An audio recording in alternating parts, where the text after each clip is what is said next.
This is Flo Rogan, and this is the Art of Rhyming, episode 55.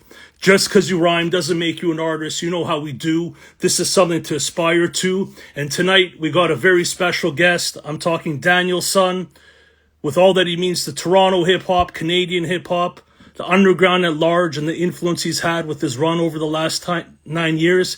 It's going to be an honor to chop up and discuss it and everything in between. He's on the live right now, so let's get him on and get the show started, man. How's everyone doing tonight?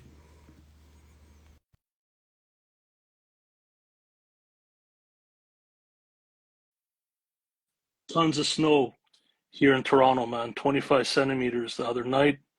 Then more snow and more snow. There he is. Peace, Daniel Son. My bro, what's the word, man? Not much, man. Just living in a pile of snow, man. Yeah, you guys are getting. It's snowing over there right now. Yeah, I'm an hour west of Toronto, so I don't think it's snowing now, but it's messed with my internet reception and shit like that. Clearly. Yeah, bro, it's mad snow out here too. But yo, I know you've had a long day, man, and I thought maybe it's a good place to start to say some words about your homie Kade. Did I get his name right? Is it Kade? Yeah, bro. Shout out to my man Kade, man. Rest in peace, bro. For real, for real. One of my brothers, man. It's from the Rumar. Yeah, man. We had to put him in the ground today, dog. It was a sad day. Wow. Yeah, man. And you told me he was one of your people that encouraged you the most with this music stuff. Yeah, man. Amongst a lot of people. I mean, yo, I started maybe like 2015, 2016. I moved into this place called the Rumbar in Brampton. Okay. Shout out to my dude Bliss. And they had a studio set up down there. So I recorded mad shit down there, bro. I recorded like all the division rivals, Remo, Oh Remo wow. Gaji, Moonshine 1, Moonshine 2, like countless shit, bro. 1,000 songs, and my dude K was like sitting right beside me the whole time, bro. Guys see me. Him and Blizz have seen me record more songs than anybody, bro. Wow. So Wow. yeah, man. So shout out to my dude K, bro. This one hurts, you know. So I did want to ask you the Rumbar because you mentioned it a lot in your rhymes. It's a studio. Is that what it is, or is it No, more it's a than that? house. Like it's a house, but the Rumbar is the basement of the house. So Got it's it. like at any given time there could be 15, 20 people down there. Mm. Like yo, the day I moved in, it was a Raptors playoff game back then, and talking so long ago, like so much time ago, my dude Finn still had dreads at the time. Mm. So and bro, I didn't know what I was walking into. Like, bro, I was like homeless at the time, bro. I was sleeping on my dude my dude Cypher Sose's cousin Crisco. I was sleeping on his floor of the living room. And it got to the point where and I had a job, so I was staying there, sleeping on the floor, saving up bread to get a spot. And then he was like, yo, I think I found a spot for you. He took me over, introduced me to Blizz. There was a bunch of people down there. They kind of vetted me a little bit. Mm. And then, yeah, bro, moved in there. And, yeah, it's a house, but the basement is the rum bar. And Got it. it's like everybody down there drinking Appleton rum, Nice. bumping like Sizzla. Right. And yeah, bro. So then Blizz was like, do you know how, he's like, you're an artist, right? And he's like, you know how to use recording equipment. And I was like, yeah, I know how to use equipment. I know how to use the programs. So Blizz had to go to Jamaica, and he's like, yo, when I get back from Jamaica, I want you to know how to use the program so that I could record Blizz, because Blizz is a big artist. How long of a time period was that to figure it out? Man, like a couple YouTube tutorials on Logic. Right. And because I was using like Cool Edit. I was using like Adobe Audition at the time. Mm. So like the last program I'd used, because I always kept my own studio set up since I was a little kid. Yeah. Always had always had a studio set up on yeah, man. He went to Jamaica, he came back a month later. I had already recorded the second half of Gunner's tape. We had recorded like half of Division Rivals. We had already done like a full fucking album by the time. I'd already done like an Nice. album's worth of joints by the time he got back, and then it was on and popping, man. Got it, man. So we're gonna get into your body of work, man. I'm looking forward to it. I just wanted to say, like, this is a big deal for me. I think I reached out to you like a year and a half ago. Um, I didn't really get a response. I think your boy then, what's his name? Dre, Uh, sorry, what was his name again? still Dre. Yeah, still Dre. He tried to line it up. I didn't hear back, but I'm happy it's happening now, man, because I think I'm a lot better at what I do. I think the timing is perfect. So Yeah, it's man. an honor to have you, brother. Now, so Thank you, bro. I'm happy. Thank you for having me on the platform, and nah, man, you've been doing great work, bro. So keep up the good work for real, man. thank you, man. So I'm just gonna add.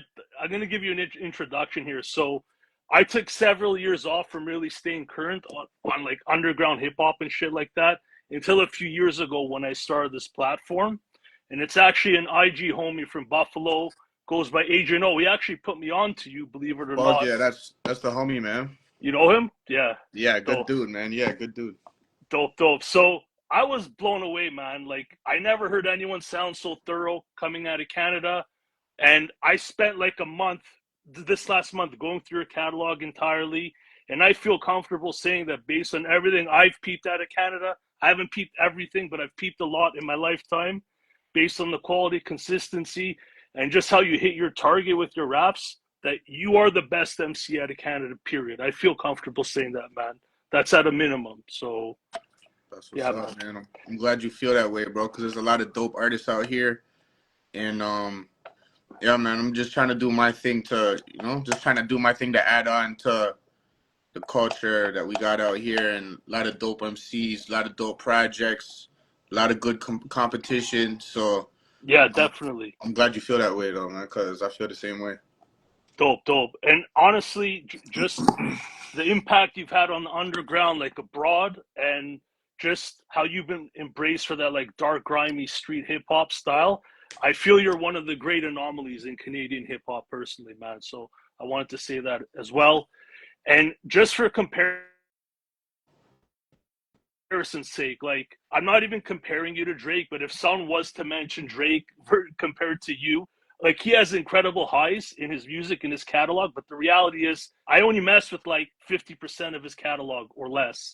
And so just on the art side, I feel like you're the best because I can listen to almost your entire catalog with like very few skips, man. And that's incredible considering you've been doing this 9 years at least, putting out projects. Like, did I get it right? Yeah, probably going on that, man. Something like that, bro. 2015, I think I dropped Moonshine Chemist, so going on 10 years now. Right, right, right. And here's the other thing, man. Going through your catalog, like I'm really ODing on the vibes, man, because I started listening to your music about 2 years ago, and now I'm going back to your catalog yet again, preparing for the interview. I have to say that even the MCs that I grew up on, the greats, they're not even as consistent as you, man, with their beat choices or even their rhymes. Like there's entire like projects that just fall apart, man. So I think, yeah, man, that's why I hold you in such high regard, man. So yeah, Respect, bro. Thank you, man. I owe that a lot to the people that are around me, that I'm around, and I get to work with a lot of talented producers, and I get to work with a lot of dope artists, and yeah, bro, I owe that all to the people that I'm around. They boost me up, and cats like Kade that would, be telling me, yo, fam, like you're different, keep going, or when I be like, yo, I don't know about this joint, he'd be like, nah, bro, like you need to make more shit like this. So I owe that around, like I owe that to the team around me, bro. It's not just me, even though like it's me that has to go on stage or it's me that's rapping. Like it's not just me, bro. There's like a whole army behind me that are pushing me forward. dope, dope. I mean, do you have a? I feel it's critical to have a team. Like I threw my hat in the ring with music a few times in my life, nowhere near on the level that you did it. But in retrospect, and the more artists I talk to, I feel like you can't really get too far without a team. Do you feel that's true based on your experience? Um, yeah, I mean, yeah, for sure. Bottom line, like you need some people, you need like role players, you know? You need, I don't know how to put it, man. Like sometimes having a team, the team will fall apart, you know? Okay, But right, if you have too many, like you have too many cooks in the kitchen, you know what I mean? But like if you have somebody that does videos, you have somebody that does photography, you have somebody that's making the beats, you have somebody that's booking your shows. right, Like not to say like that's the ideal situation. You have a publicist, shit that almost like if you're like a label, the label would do for you, but we do it for ourselves. You know what I mean? Because I've had to do so many things. Like I do my own recording, my own mixing. Um, I book my own shows. I do my own videos. You know what I mean? Like when you start doing too much, and I've been like before, I used to have other people do my videos. So once in a while, I'll still get somebody else to do the video. But when you do too much by yourself, bro, you'll burn out. You know what I mean? right. Yeah. And so it's good to have people that you can pass the ball to. You know, instead of trying to fucking put 50 up every game, you can fucking pass the ball and let other people score. And yo, it's like I'm my number one thing is like I'm blessed to have good people around me, bro. And something that they said at the funeral today that struck me, they're saying like it's more of a blessing to give than to receive. And I'm like I'm one of those type of people. Like seeing my people win is like just as like satisfying. Like I have more gratitude, almost more gratitude to see one of my people win, especially if I can help them win. You know what I mean? Right. So, Have but you yeah, always? Oh, go ahead, sir. I was gonna say, man, you'll get farther quicker with a team. You know, try to do everything yourself, then you can't level up in your forte. You're trying to level up too many different techniques at one time. Where if you got a dope producer, like I got Futurewave, dope ass producer. I got like my boy Cypher Souze. I got I got my boy Scuddy Rant. I got like people that I came up with. Like now, I mean, I got all these artists. I'm talking about people that are directly around me now. I got a bag of artists that are dope as fuck, like the Umbrella Cats, and like I got a bunch of people I could pick up the phone right now and be like, "Yo, I need a verse." That's like graduate. That was a graduation in my elevation. You know what I mean? That was a graduation. So role players is a better word. Would you Role say players, that's what you yeah, use, right? That's a better term. yeah. You need role players. You need role players that because if you have a team of just producers and a team of rappers, Yeah, you're just pushing in one direction or two directions. Where yeah. if you got video, photography, publicist, show booker, like shit like that, bro, then you start working on a real movement. Got it. Got it. Got it. Before I forget, I want to slip in this question. You being out of Canada at this point, do you feel there's any limitations on being a Canadian artist, or is that all in the rear view for you? No, there's definitely limitations.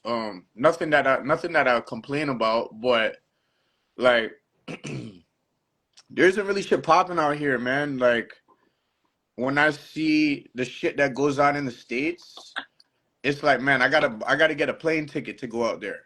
Where if you're in if you're in LA or if you're in New York, like shit is popping off all the time out there. Like there Right. was just the event that Thousand Words threw. What are the EVA events? Yeah. I was like, damn, bro. Like they had Pro, they had Snotty, they had Feed the Family, they had Yeah. Mondo Slade. Like it was a stacked lineup. Bro, I would have pulled up to that just to watch that shit. You know what I mean? Like I don't even need to be on the bill for that, bro. I just want to see that shit. Yeah. So like shit like that, like I get like the fear of missing out on shit like that. Like, oh, I wish I could have been there because that's gonna in 10 years, motherfuckers is gonna look back and say that was historical. Um, I would say that's the only limitation is because when it comes down to like what in our lane out here, it's us that's making shit pop. You know what I mean? Yeah. It's to a certain degree, unless like you got other cats. I should have went on D&D. My fucking phone's blown up. Unless Like you got like cats like Lord Fury, shout out to Lord Fury, and like cats like JD Era, like the Onyx show that we were. And yo, Yeah, it was great meeting you at the Onyx show, by the way, absolutely, bro. man. I It had was a dope. great I had a great time that night. Yeah, man. Um, Shout out to them for bringing through legends and bigger artists. You know what I mean? And then putting cats like me and other artists in the city to open up for them. But otherwise, it's like it's us that's making shit pop out here. It's me, it's Raz, it's Asan Eastwood. It's like it's up to us. Whereas in So New York, I would say just to put it this way, we have limited resources out here. it's like you guys are the artists and the infrastructure at the same time. That's what you're making it sound like. Yes, Does that sir. sound Yes, about sir. right? That's a great way to put it. That's a great way to put it. Got it, man. So, I was talking to someone, and like, I might not be the most qualified person to say this because I've been following you for 2 years, but being that you have the best catalog out of any artist I've peeped, I'm just gonna say it that way. I still feel like you're underrated, man, even as respected as you are. You know what I'm saying? I don't know if you feel that way at all, but yeah, I mean, I look at underrated as a way to like determine how much more I need to work. You know, like I don't right, look I don't look like back in the days I used to be like, oh yo, I'm slept on all this shit. But now like the more that I get older, the more that I mature, the more experience I gain in this game because I got like great almost to say like role models. You know what I mean? Like I've been around Rome streets since the beginning, bro. yeah, Seeing his trajectory yeah, to the point where it's like I'm not underrated. I'm just not putting. I need to put in more work. You know what I lots. mean? I've seen Mm, cats like Crime Apple, Ito. I've seen their trajectory. It's like, yo, if I put in a certain amount of work, I'm gonna hit the same launch pad too. So yeah, instead of like spending my energy like kind of complaining. I hate complaining, bro. I hate complaining mm. myself, and I hate complainers. You That's you the you number one you thing, bro. Like you already lost, right? If you're complaining, you're already with like having a losing mentality. You got to switch it up. If you're yeah, complaining, or if you're like feeling sorry for yourself, or you're expecting others to feel sorry for you, and yo, don't get it twisted, man. Everybody goes through that shit. I've been through it, and I learned. Luckily, I learned from that shit, bro. So instead of now being like, yo, I'm underrated, I'm slept on, I'm like, yo, I'm not working hard. Maybe I'm not working hard enough, or maybe I'm not working smart enough. You yeah, know? So that's how I look at it, man. I mean, obviously, I'm not where I want to be. I want to achieve a lot more, and the clock is always ticking. You know, I'm 35 now. I started this shit when I started dropping projects in this lane when I was 25, and I've been rapping for fucking 10 years before that. No, like I've been rapping since I was like 12, bro. Me and my dude Cypher Soze made our first song together when we were 13. mm, So I'm like 22 years in this shit now. So I'm like almost achieving that amount of work that I really need to put in to have real legacy, you know? yeah, man. And it's an amazing mindset to have that perseverance, man, because you don't see that in every artist. That's probably the most important quality that I'm taking from this conversation. So, Perseverance uh, is the word, bro. And there's a lot of artists that are dope as hell. And when I see like, and this just general, because I was there too. So I can only criticize because I've criticized myself for the same shit. Like when I see a dope artist complaining, it's over. I hate it for them. Because first of Right. all, it makes me not want to like. I'm like, if I see a dope artist complaining, I don't want to work with them because they're in they need to get out of that pocket. They need to get out of that slump first. So Mm, and then when I see them have that self like they recognize it in themselves the same way that I did because I was that guy before too.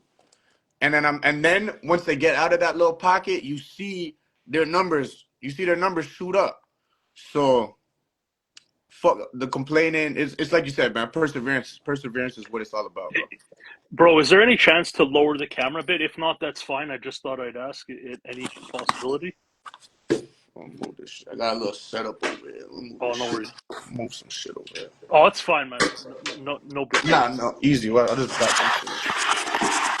Is that all right? Yeah, dope. Thank you, man. So look, I won't lie. I did a ton of preparation for this interview, man, just so I could, do your career justice. That included watching two interviews from about 2 years ago. One was with Sam Buck.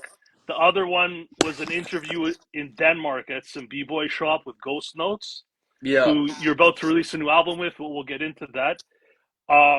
Both great interviews, but two takeaways I got from them was that you didn't want to be rapping at 40 and that you'd be done in 2 years or you'd be transitioned out and that you'd move to Denmark. But I take it you're still in Toronto and you're still going strong, which I'm sure your fans are happy about. Yeah, man. So last year, I mean, you had an amazing year. You dropped Hairbrained Schemes, produced by Finn. I played that thing a million times front to back. That's my shit, man. Thank you. Then you got Bushman Bodega, produced by Futurewave. I copped that bundle off you. Amazing Yeah. project. Yes, sir. And then you got North Side with Raz Fresco. That's a great album for Toronto. What keeps you motivated at this point to drop classic material like this, man? Just the people around me, man. The people around me. Um, that's always like, telling me like they tell me the same shit I tell them, bro. Like, no, yo, we gotta put a fucking crater in this shit, and plant. We gotta do some damage and plant our flag. We need to get as far we can in this game and then plant our flag. So for the people that are just starting to run their race, it's all competition, man. Competition is why I'm still doing what I'm doing, bro. I'm a competitive dude. I was an athlete, basically like my whole young life, and I was rapping at the same time. So just that competitive nature, where like I want to be the one to plant my flag the farthest, and I want everybody else to look at how far I planted my flag and be like, I'm never gonna be able to get that far, because I look at people and feel the same way. Like, oh damn, bro, like this is where I'm at. Look how far this motherfucker's flag is at. You know what I mean? So I want to inspire. I want to inspire people to run the race, but I also want to put fear in them too. Like they ain't gonna get that far type shit. You know what I mean? Because that's the same shit I say to myself. Like, yo, I look at motherfuckers like Rome. I look at like Benny West, all these cats that we all doing the same shit. Like realistically, there's people that have planted their flag so far. I'm never gonna get there too. Mm. So I know the effect that has on me. I want to put that same effect on somebody else. Is there anything specific you want to accomplish before you're done your career? Any specifics, or you just want to put in that work year by year, see what Mm. happens? Now I just wanna keep traveling the world, bro. Like, but truly, I want to. What do I want to accomplish, man? I don't know, bro. I just want to do this. I want to do what the cats that are ahead of me are doing. Got it. I want to tour the world. I want to do what Rome's doing. Tour the world, packed packed shows everywhere I go. I've done so many shows where there's only been a certain amount of people there. I'm ready to get on the big stages. I love performing, even though I hate the build up to it. I get mad nervous and shit, but I Yeah. love being on stage. Um, and bro, I just wanna make enough money just off this music shit to go buy myself some land in the bush, build up build up a crib out there, and just be able to go fishing for the rest of my life and not have to worry, just have residuals just coming in every day where pay my bills, keep getting ahead financially, and just literally be able to go fishing every single day of my life for the rest of my So life when I'm done this shit. I know that's a big part of your life, like being in the bush on the water. We're definitely going to get into that, man. One thing I wanted to say is, I've been watching your IG timeline for a while, and you're really moving around, performing from what I see in the Europe, in the US. I was wondering, are there any other artists in the underground lane from Canada that are moving around like you? Because from what I see, you might be one of the few people that actually that are doing that. I mean, the one thing about it, like some of the illest rappers, like my boy Scuddy Ranks, like he's the illest. He's just the illest. Period. right? But he can't travel, right? So like there's a lot of cat I mean, Like, do you see anyone when you're out traveling from Canada, like no, performing? unless I bring them with me, no. Right. No. Wow. You know? And that but the thing is I mean, I realized the importance of that from cats like Rome. Right. Going on tour with Rome, seeing cats like Rome and Crime Apple were the first ones in our lane. I mean, obviously, other than I look at it like draft classes, bro. Like me, Rome, Crime, we were all in that same draft class. There was a show in New Jersey, I think it was in 2018. Everybody who was at that show, like me, Rome, Uncle John, Sauce Heist, like there's mad motherfuckers there, bro. Crime, um, Pounds, Sadu Gold. I look at all of us as like a draft class, you know? Griselda and them, they're in like a different draft class than us. Rock Marciano, they're in a different draft class than us. Those are the guys that went ahead and planted the flag for cats like us to see how far you could go, you know? So there was certain cats from that draft class like Rome and Crime that really went on the road and started doing damage. And it made me say that, and those are two of the cats that I spent a lot of time with. Whenever I'd go to New York, New Jersey, I would kick it with them. You know, we got close. And to see them take the next step in their evolution, being on the road was a major point of like a major aspect of that. So it made me say I need to do the same shit. And a lot of the guys out here weren't around for that shit. Or if they were, I don't think they took the same motivation that I How, took. Where so I so was you oh, go ahead, sorry. nah, you go, you go. You had a 5-part mini doc called, was it Northern Invasion? Was that what it was called? Yeah, that's what I'm talking about. Yeah, yeah, where it was you, Asan, Finn, Mercenary, Cypher Soze. You guys jumped in the van and drove out there. Yeah, In ret Future oh, Wave go was ahead. there too. Yep. In retrospect, how important was it to make that move in terms of like forging relationships and just things like that?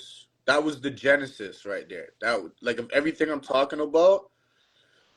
Because before, like, I mean, yo, before that, and we're talking like 2018, but even years before that, there wasn't a lot of us doing this shit, bro. Like Yeah. compared to now, where there's so many artists, so many producers, so many people doing vinyl.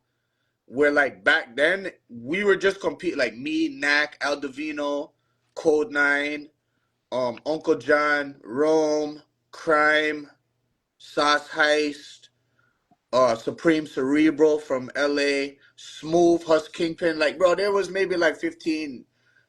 So we were just competing amongst each other, bro, and just putting shit on SoundCloud and letting it fly. So when we went to New York, and it was actually in Jersey City, that was like the first game. Like that was the first competition. That was our first time a bunch of us were all there. We all got to go on stage. Jay Royale was there, Wow. bro. Jay Royale and his people ripped that shit. Mm. Um, that's where I was able to look myself in the mirror. First and say like, okay, I belong here. But second, it made me say like, yo, there's a lot of ill motherfuckers out here, bro. And like I knew that there was ill motherfuckers from when I would hear their music or they would send me tracks and shit. But like seeing people live made me Mm. say I need to step my fucking game up. And then that just opened up the border, you know? Like it's like, okay, we need to do this as many times as possible. So then we started going back and forth to Jersey. You know, I would go to Rochester all the time, link up with the like Riggs, Moots, like these guys were all their originators of this lane. You know what I mean? Mm. Mav, the Cloth, Rob Gates. I was going to Rochester all the fucking time, doing shows over there, doing shows in Buffalo, doing shows in New York, Jersey. So then it's like, okay, that's the East Coast, you know? That's within driving distance. But then it became okay. Now we need to start taking flights. LA, like Boston, Chicago, you know, like but LA on the West Coast. And then it became okay, now we need to start going to Europe. I And You know, I've been to Europe twice, but I went by myself. You know, I Mm, travel mostly everywhere I go. I travel by myself. that's Um, crazy, man. but I would say that show that the Northern Invasion documented, that was the genesis because I got to really see, I really got to feel the fire. I, You know, I I feel like a lot of artists these days, quote unquote, they'll be like, they don't want to move because they don't see the benefit. They don't want to move around, or they don't want to put in energy. Like, but you guys did it. Like, you could have easily just said, "Nah, I don't think it's worth my time." Maybe did you know the significance going into it, or more in retrospect, how important it would be? I knew that I had an idea of the significance because like I've been doing this shit since I was like 12 years old, right? I grew up Right, wanting to go to Scribble Jam and battle at Scribble Jam. right. I remember when there wasn't a damn thing, and there still kind of is not a damn thing going on out here. To the point where I'm like, yo, if we really want to try to get into the big leagues and get on the big stages, like it's not gonna be here. We need to go out of town first. Let the people, because I mean, out here it's like people see you every day. You know, Yeah, they know that you make music, but they don't really give a fuck until they yeah, yeah. see people outside of the city like bigging you up, or they see the footage. Or so I had an idea of the significance, but it wasn't until after the show, because we did mad shit on that little run, bro. We did the show. We went to the studio with Crime and Pounds. We recorded 55K, a song called 55K, and then we shot the video the same night. Wow. Linked up with mad people. We did DJ Eclipse's radio show. Yeah, I saw Like, that. just shows you, like, when we talk about what's the limitations out here, it's examples like that, bro. Like, you need to go to the Mecca, or like upstate when I would go to Rochester. Like, it's like you have to go to the proving grounds. Right. If you don't go to the proving grounds, you're not really gonna solidify your position. You know what I mean? So it's like, And those proving grounds are in the U.S. Clearly, based on what you're saying. yeah, the proving grounds were, especially back then, were in upstate. You know, because Right. upstate was booming, still is booming, but upstate was the Renaissance, like, you know, Griselda, um, obviously coming from Buffalo. So they have a booming scene, and they had and the scene was super booming back then. Like, I would go to shows at this place called the Buddha Pub, and bro, them shits would be fucking live as fuck, bro. And to me at least, I was like, okay, I'm going to the territory where the big dogs are doing it, and this is when they're talking about Buffalo or upstate New York brought hip hop back from the dead type shit. I was like, okay, now I'm going to the place that's bringing them back from the dead, and I'm getting busy, and now I'm making connections and branching out. And shout out to Rochester, bro. 'Cause I got a lot of good friends, a lot of good people out in Rochester, but it was very significant, bro. And I don't know if people had the same vision, or they understood the significance, or like a lot of my people that are doing it have families, kids, regular jobs and shit like that. Where me, I'm just able to move around, right? I don't have as much responsibilities as them. So for me, and this is like me, this is what I do, bro. Like, this is what I do. And I was like, okay, this is what needs to happen. Need to go to Rochester, need to go to Buffalo, need to go to New York City, need to go to Jersey. It was like mandatory for me, bro. So I went as many times as I could go, especially before COVID. Yeah. I was going as many times as I could. Got it. Got it. That's a dope. That's Yeah. That's dedication, bro. And I want other artists to hear this, man. My platform's really for artists, to be honest, first. So, yeah, man. So, wanted to get into growing up a bit, if you don't mind. So, it's funny, man. Like, before I sort of did the research, I thought maybe you're like half Mid Eastern, half German. Like, I had no idea, man. And then I came to find out that you have South African roots. Were you born there, or were you born in Canada? No, I was born out here. Um, I was born in Mississauga, grew up in Brampton. Hmm. I live downtown now. Um, so on my mom's side, they're South African, and my grandparents and my uncle Terrence, he gave me the name Danielson. he was born in South Africa, and my grandma was pregnant with my mom when they had to flee the apartheid.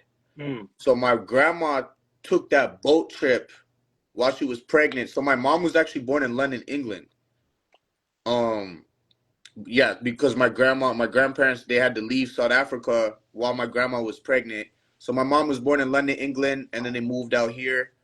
And then, yeah, bro, I was born out So here. the bulk of growing up was in Brampton, a city here in Ontario, close to Yeah, Toronto. Is that right? What yeah. what was it like growing up in Brampton? It was cool, man. Brampton was cool, bro. I was just a regular kid, man, playing sports. Um, got into music at a young age. I went to school with my boy Cypher Soze. I went to school with a couple dope ass rappers, bro. Soze. I mean, me and Soze go way back because we played on the same soccer team when we were little kids, and then like we met again in school, and then him, my boy Kid, and my boy Juice, and there was another guy, Nove, my boy Evan J. And we would like battle at school every Friday. Freestyle. We had like our own freestyle Fridays. So yeah, shit was cool, bro. And then I went to high school, met some more dope ass artists. I was still playing sports. So I had a typical like childhood, bro. Nothing crazy. I mean, I was splitting time between going to my mom's house and my dad's house. So when I would stay a week at my mom's house, I was around the music shit, because Mm. we all lived around each other. We all went to the same school. We all lived in the same neighborhoods. And then when I'd have to go to my dad's house, my dad is like the bushman. That's where I get the rapping shit on one side, and I get the fishing and the bushman shit because my dad moved into the country, and I mean, and I had my recording equipment, so I would take my recording equipment from house to house. So I was always able to get busy. But my dad was more so the one pushing me with the athletics. My dad was an athlete. He was a hockey player. My mom was also an athlete, but so it was either playing sports or making music. You know, Are you a lifelong martial artist? Or not lifelong, but like in my teenage years, probably started late teenager, started training Muay Thai, boxing, jujitsu, and shit. More so, I would just pull up to the gym and get my ass kicked every day, bro. And then they would just right, be right. like, "Hey, like I'm happy that you came back." Type like, "Yo, keep Yeah, coming back, you'll yeah, get yeah. better." Type shit. I used to pull up and just get ragdolled all the time until I was at least able to defend myself. Yeah, man. No, I remember taking boxing in my teenagers for like a month or two, man. And until you have like the basic footwork down, like the coaches won't even look at you, man. You know what I mean? That's just hard just to get the footwork down, man. So, I anyways, was I was always a decent athlete. Like I was a good athlete. Like I played like football and track, and so I had like a good athletic foundation to where right, like when I transitioned into going to martial arts, like I was a more athletic than a lot of people, but I didn't have the technique. right. So I would get my ass whooped on the regular, but the coaches were like you got something to work with. Just stay consistent with it. Like don't get discouraged that this 115-pound girl just whooped your ass in a Right, right, right, kickboxing right, in right. Muay Thai class. You know what I mean? Like keep coming Yeah. back. So yeah, man, I did that up until I got into a car accident, and I was like, it was like a whole situation, and I kind of stopped going after that, bro. So I probably went from Got like it. 19 to like when I was like 25, 26. Got So I it. Got probably it. like Got yeah, it. like 6, 7 years. Got it. Got it. So they're going through your catalog. And I went through your entire catalog, bro. Other than what was it? Moonshine Chemist, bro. It's not on your Spotify anymore. I just listened to some of the tunes on YouTube, but I couldn't find that one. I went through everything multiple times, more or less. But there's one set of lyrics I'm going to quote here. This is a quote from Used to off Moonshine Mix 2, produced by Futurewave. You go, are you cool if I quote it? The bars? Yeah, yeah. You're like, used to be a good youth trying to get my marks up. My friend's dad was a mechanic, worked out in Markham. That's a city near Toronto. Used to boost whips so a shop can get their parts up.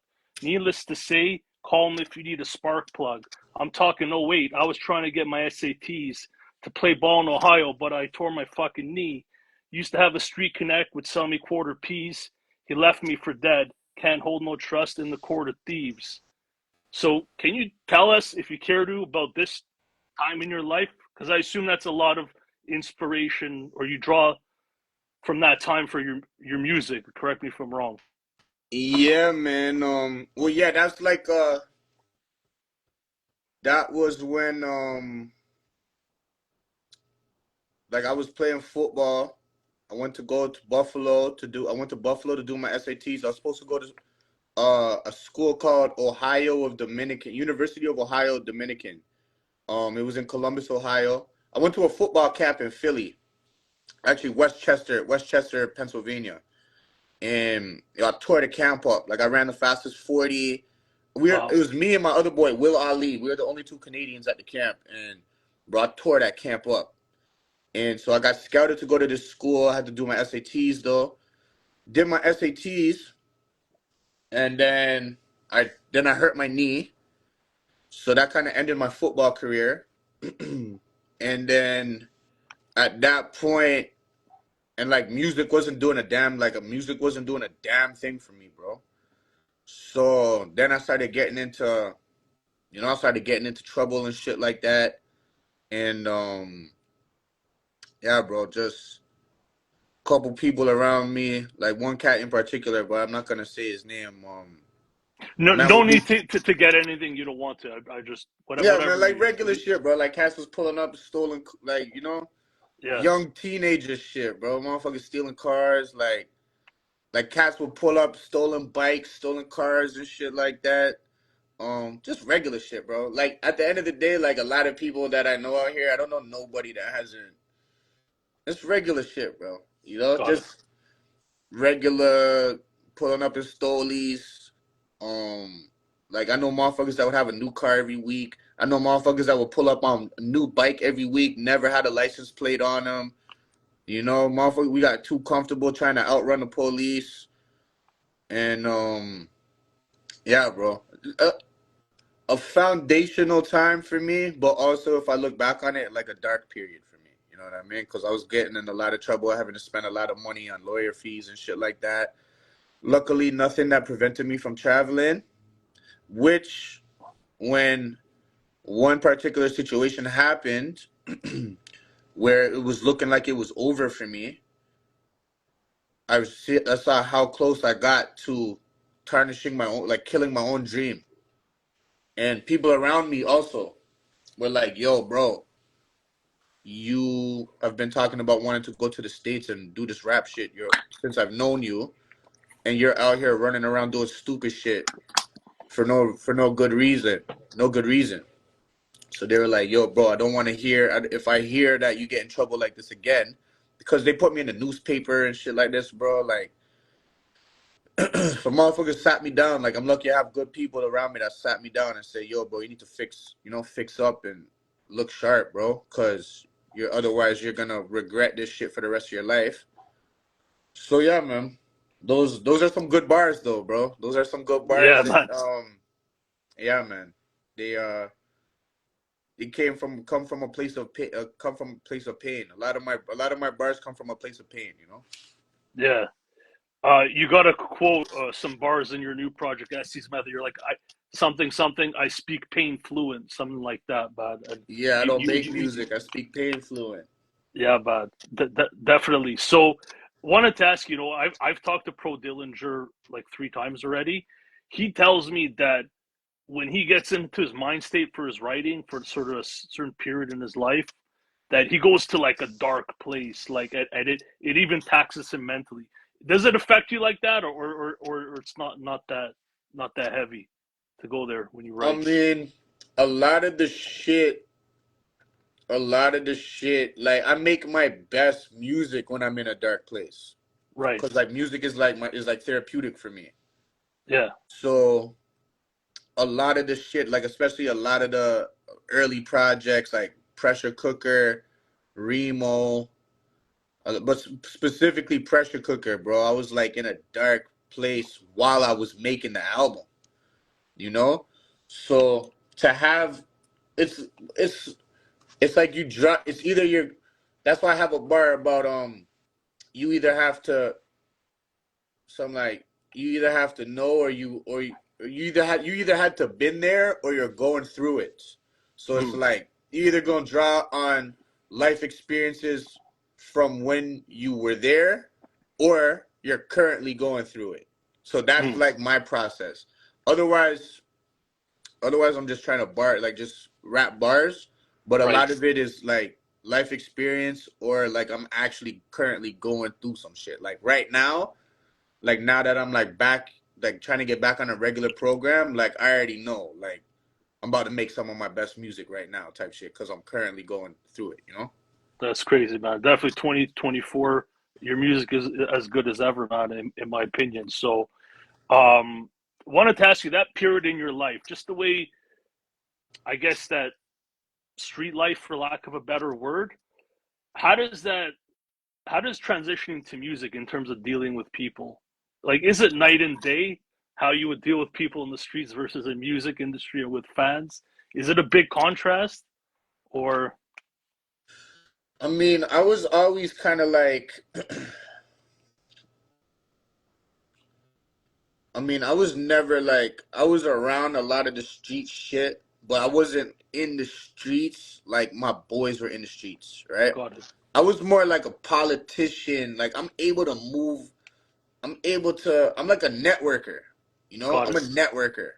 Got I'm it. not like a muscle guy. I'm not a big tough guy.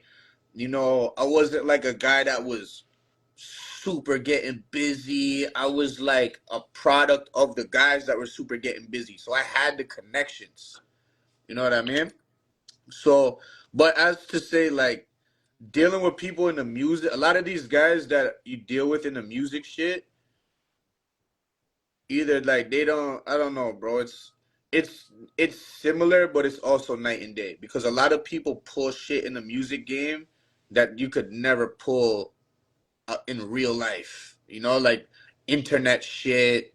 Like motherfuckers get too comfortable. Motherfuckers is late with the money. You know what I mean?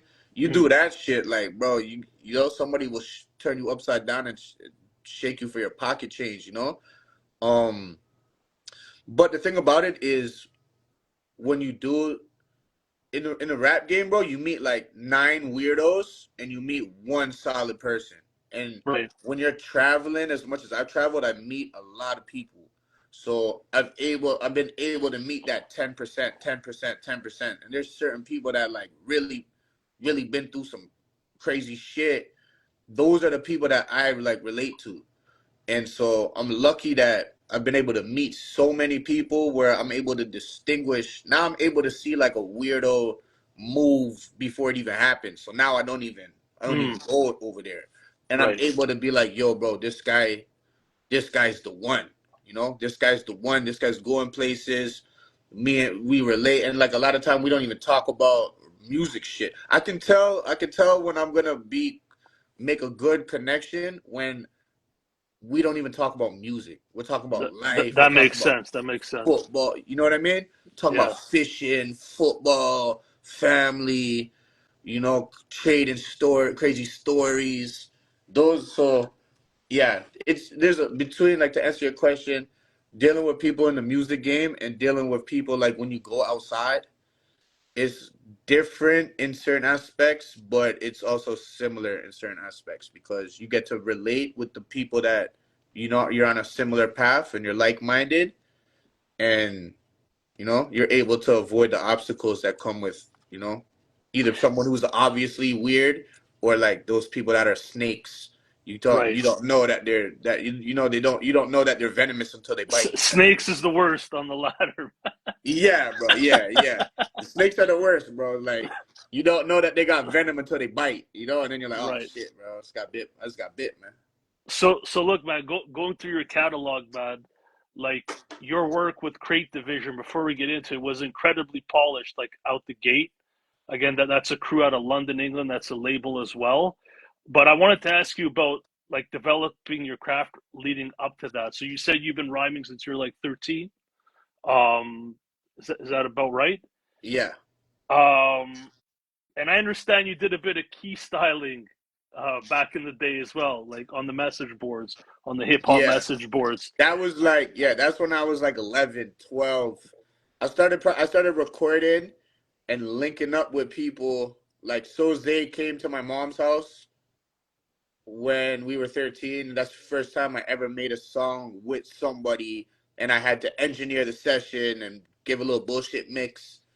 But yeah, like years before that, like I learned how to count bars. I learned how to write stanzas by being like online message boards, like text typing battle raps on online and shit like that. I was a little kid, but I used to live for that shit, bro. I know bullshit. That was my life back then, bro. I was like text battle champion. Yo, Right, that was my life, bro. But that was foundational for me because a lot of people on my journey, man, I've had to teach them. They're like, yo, I don't know what's a 16. right. So me being a little kid, knowing to write in four fours, like that was foundational for me. Like those were that's how I learned the basics of writing and schemes and how to write punchlines and shit like that. Yeah, that was foundational for me. I feel like there's a whole generation of artists that started with that. You know what I mean? Yep. Since sort of the internet, so even Vega Seven was saying that was foundational for his writing too, bad. So Shout out to yeah, Vega Seven too, bro. He's super dope, man, and I love to see that guy. Like he's doing good moves, and shout out yeah, to man. Vega Seven, bro. I fuck with his music for sure, bro. Yeah, I hope he keeps growing his buzz, man. He's got a real buzz, man. Yeah, So he's yeah, dope man. as hell. So I understand you're a bit of a battle rapper as well, and that you have a one-in-one record with Organic, the founder of King of the Dot. Uh, Yeah. can you? What league was that in? Because I went looking for footage in case I could find it, man. I thought that would have been cool to see, but It was at these events called Proud to be a battle MC, but the A, like Proud to be a battle MC, was like EH. right, And it used to happen at this venue, which I don't think is around no more. It was called the Degrassi House. Pretty sure it was on Queen Street. I was like young. I was living in Brampton at the time. I wasn't even old enough. The first event was actually an all ages event, and then the second one was 18 and up, so I had to get in with a fake ID. And this guy named Chris Thomas, he's out there somewhere. Chris Thomas. I remember him. He was the one who put on the shit. And yeah, bro. I was like 16 years old. I remember the first time we battled, like the prize money was like $100 or some shit like that. right. And I was like, yo, I want. And the funny thing is me and my boys, we had got there early because we had to like take the bus from Brampton. We got to the venue. We were the first ones in the venue. So on the list, I signed my name on number one. And Organic got there like just before the shit started. So he signed his name last. And I guess they did first and last. All my boys were like, yo, because I already knew who Organic was. I was tapped into the battle scene. I was watching all that. That's pre King of the Dot, though. Obviously, right? Yeah, Yeah, yeah. This is like rapping on beats. yeah. Yeah, this is and Organic was like well known and well respected, and even the Americans, because there was the message board. It was called rapboards.com. Shout out to Naps and Dreads too. Naps and Dreads was in here. I don't know if he's still in here, but I was a little kid like watching like Naps and Dreads used to battle in this thing called the GRB, and that shit was I foundation. remember that. Yeah, bro. You remember Warbucks? That guy named Warbucks? Yes, from rapmusic.com. That guy was it rap music? Rap. Yeah, I think it was. He Yeah, was nasty, rapmusic.com. man. Yeah, that's what it was. Yeah, He he has an IG account, right? I think I saw it a year ago or something. I think yeah. I he haven't was kept nasty, up, man. but when I was like 13, 14, that I didn't even listen to like real music. I was listening to like battles and shit like that, like Yeah. online battles and shit like that. But yeah, that was when I battled Organic. That was pre King of the Dot. Um, yeah, bro. That was I had been battling at school and like at bus stops or like we would go to other schools, battle whoever was supposed to be nice over there. More so, we were battling amongst ourselves. Um, but that was the first time I ever went on stage and battled. I was like, or ever went on stage. Period. I was 16. I had to battle Organic, who are, and all my boys were like, bro, wouldn't it be crazy if you had to battle Organic in the first round? And that's Yeah. exactly what happened, and I won. And I was Wow. like, but then That was freestyling, like freestyle or I written. was completely freestyling. I was completely Right, right, freestyling. I didn't have the like if I could go back, I would go with like I would have went with some verses in the tuck. right, And then like, but I was going purely freestyle, like trying to right, like make fun of like whatever you're wearing type shit. And the right. bar that I got him with, the reason I won is because the man had his pants tucked into his socks, and I said a bar about you can't afford to get your last pair of pants wet, and yo, the crowd went crazy. That's the bar that I won Right. on. And then the dude I battled in the second round, can't remember the guy's name, but he bit a bar. He bit a bar from Freestyle Friday, and I interrupted him. I was like, "Yo," as he's rapping, I was like, "Yo, that's some bit shit." And that guy was part of Chris Thomas and the people that were putting on the event, so they disqualified me in Yeah. the second round, bro. I got disqualified. But then we met up at the second one, proud to be a Battle MC too, and Organic got his revenge on me. That was the first time I ever smoked hash. So the Right. first round, whoever I battled in the first round, the man's name was Mr. Mumbles, and I cooked him. But by the time I battled Organic, I was like burnt out. I was like burnt out. I Yo, couldn't the think. first time you smoked hash, you jumped in a battle. That's First time I crazy, man. smoked hash was That's crazy, man. before, yeah. And bro, it was like the first round I was like unstoppable. The hash high was like Right. fueling me. But then like an hour later, after like having to watch all these other battles, like an hour later or whatever, I was burnt out. I was like Right. tired and Right. shit.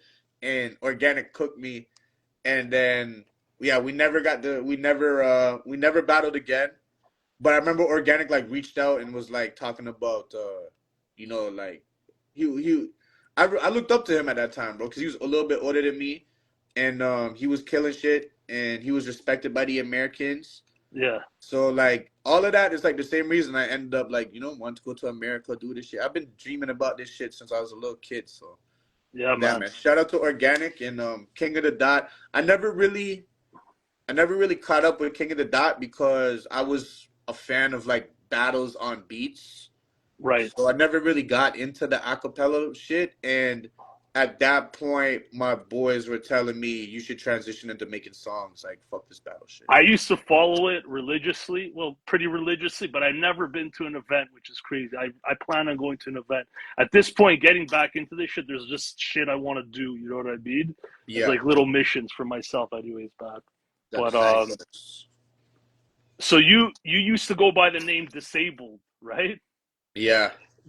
That's funny because when I read your tag, I guess in IG, it says this BBM. I thought it meant like this is brown bag money, but it's Mm. actually tied to your old name, right? Yeah, like a lot of my day one friends call me this to this day. Right, Still call me this. But yeah, then I realized like this rap name sucks. And before my name was Technique. Before that was my right, first rap name ever was Technique. right. Tekeneik. Technique. And Some generic shit. yeah, bro, super generic, right? And then then I went to Disable, and my boy Ranks was like, bro, like your rap name sucks, bro. And I was like, yeah, it does suck. And he's like, yo, you need something that like you need a name that means something to you. Because I remember he used to call me he used to call me this and that. Right, You right, know? right. This and he's Yeah, like, yo, what's your name even mean, bro? It's like this and that. and he's like, yo, you need a name that means something. right. And my uncle had been calling me Daniel's son since I was born. Yeah, And this was the time that like Kendrick Lamar, I first heard about Kendrick Lamar. And I was like, yo, like, yeah, Dan. And then one day I was just like, yo, Daniel's son. And they were like, bro, that should have been your name from the jump. makes sense. Makes Yeah. sense. So I ended up Um, going with that. so I read in an old interview that you have an uncle from Harlem that ran a label. I don't know if it's clear that he ran it in Canada or in the US, and he was working with one of the biggest reggae artists. Let me know if I'm making this up or if I got it right. Um, wasn't did you used to go to Harlem, or did you live down here? It wasn't clear to me. So that was so my uncle Terry, who gave me the name Danielson, his wife, my auntie Lorraine, my aunt Gloria was married to my uncle Danny, and he was from Harlem, but he lived out here, and he ran a label called Bulletproof Records, and they won a Juno. His label won a Juno, or one of his artists won a Juno for best reggae song of the year, like back in the days. I'm Do you talking. remember their name? Do you remember their name? I might know the name if I hear it. I didn't even know. I didn't even know the name of like I knew like the name of his label. I'm talking, man. I was maybe like 11, 12 at this time. Right, right. This is like part of the reason I really wanted to get into music, because I used to on Saturdays I used to go watch my cousin Damien. I used to go watch his basketball games and then hang at their house, and that was his dad. And he had like a full studio set up in the basement. And bro, that's like studio equipment, even to this day, still fascinates me. But I was fascinated with studio Yeah, equipment because I had my yeah, own little bullshit setup. You know what I mean? yeah. I had like a little fucking Radio Shack mic, and you know what I mean? So this guy had an official setup. So I was fascinated with that shit. And I was like, and then on my mom's side, because they're all Jamaican, on my mom's side, the South African side, there's like mad musicians in the family, right? So my parents were, well, my mom and, I mean, my dad, I'm lucky that my parents supported me. Like, I would go They to my did, eh? mom's house and go to my dad's house, and they Yeah. would support the music, you know? They wouldn't, when I finally, like, told them, like, yo, like, I want to rap and shit like that, they were like, okay, well, you'll do that. But they were like, yo, it makes sense because there's a lot of musicians in the family. Right. But yeah, my uncle Danny, I used to go over to the house on Saturdays, see the studio set up, and yeah, bro, I was fascinated because he had like AKG mics, like the gold AKG, and he had plaques on the walls and shit like that. So yeah, man. And so it's funny because my auntie Lorraine and my auntie Gloria were supposed to come to the Onyx show, but then the fucking snowstorm. That So was they a didn't crazy reach. 25 centimeters, man. Yeah, yeah. So they weren't able to reach. And my grandma just turned 90 like a couple weeks ago. So we had like a big family reunion. And like now like my auntie Gloria and my uncle Danny have since like split up. So I was asking my auntie Glo, like, what's up with Uncle Danny and shit, and she's like, yo, he's still around. And but yeah.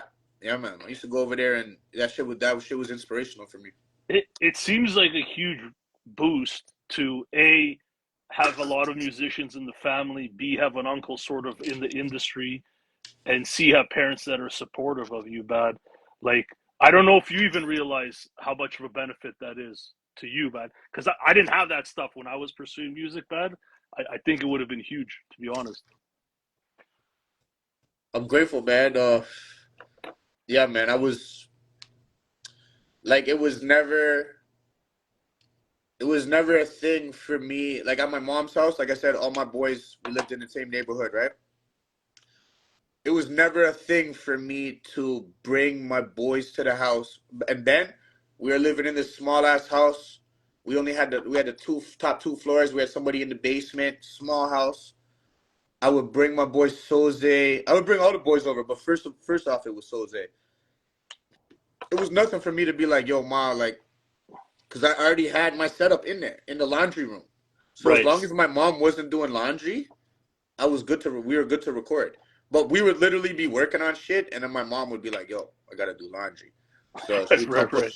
yeah. But yeah, like my mom has, other than the fact like if we're being too loud or like we fight, motherfuckers would start fighting and shit like that. Um, my mom, I could like one day I want to interview my mom because my mom has dealt with mad studio sessions going on in the crib Right, since right. the age of 13 until when I moved out, like when I was like 20. So, what I also found out is that early on you were going to the same studio as Drake. Can you tell us what time period that was? And was there any, like, where was Drake at in his career, and were there any memorable interactions? So the thing about that, I don't know if it was actually the same studio as Drake. It was the time. It was like, well, back then, like Drake was like a mythical figure. Um, So he was already popping at that time. he was already popping. Yeah, he was already popping. I used to go to this guy Minty Burns studio, and there was a guy named Pro Logic who ran the studio, and I know that that guy was an OVO guy. So I always heard rumblings about Drake. Yo, Drake's gonna pull up or shit like that. You know what I mean? I never met Drake a day in my life. Um, but yo, that Minty Burns studio was. I used to love going to that. I used to pay $50 an hour to go to that studio, and I would Right. get like 3-4 hours every weekend. Um, but yeah, I never met Drake. Can't fully confirm. Like, I don't think that was Drake's main studio, but I know that Drake and the guy Pro Logic, like, that guy was, I don't know if he was an OVO engineer or maybe he engineered one session for Drake. I don't know, but there was a tie in there. There was a Yeah. connection there. I I thought it's an interesting connection because clearly he's the leader in the mainstream, and I feel like, at least for Canada, unquestionably, I mean for the world, You want to you're a talk about leader. somebody who planted a flag that ain't nobody ever gonna fucking reach, bro? Out Yes. here, this guy, whether you like Drake or not, you want to talk about statistics and numbers strictly about Michael Jordan type numbers that nobody will ever be able to compete with, bro. That's what I'm talking about when you plant a flag that's unfuckwittable. Yeah, bro. So That's despite all the diss tracks, you still appreciate Drake and what he's done, of course, right? I For the mean, yeah, city. man. One of the biggest artists of all time. All bias and all politics aside, bro, if we're looking at strictly sales, numbers, tour, like Michael Jordan type numbers, bro, that records that aren't ever gonna be beat, man. He knows how to write a song, man. You can't dispute that. You know? He knows, yeah, he knows how to make a song. That's for damn. Yo, bro, he makes hits, bro. He makes hits, and there's a lot of Drake shit that I fuck with. It's unfortunate that it had. I mean, but it's competition, bro. It's competition, and I definitely hear it from my LA homies. I definitely Yeah. hear it from them. Right. I mean, I think my point was, if you did have some overlap at the same studio, I consider you a leader in the underground for Canada for sure, right? So that's an interesting, connection point for you too, if you did go to that studio. Yeah. But yeah, man. Um, so because of my age, man, like I'm 44. I've been listening to hip hop since 1987, 7 years old, watching Canadian hip hop from then. I've seen like the local artists and the T dot, the term emerging, and just the struggles of sort of getting accepted worldwide, things like that. You say you witnessed the term T dot? Of course, yeah, That's man. fire. Then what year was that? I I think I was like 13, 14, hearing that shit on How college did that? radio. What Circle was? Research. What started that? What was the story behind T dot? Who was the one who I'm proposed pretty that sure term? it's Cardinal Fichel's crew, and they were sort of running a radio station, maybe at Ryerson. It was called the Circle Research Show. That was the name of their crew, and that's how I heard all the like new American hip hop shit like that, mostly through that radio station. Of course, from Much Music, Rap City TV Fuck show. yeah. But yeah, like I wasn't in the inner circle, but I was around when people started saying it, man. So yeah, man. That's fire.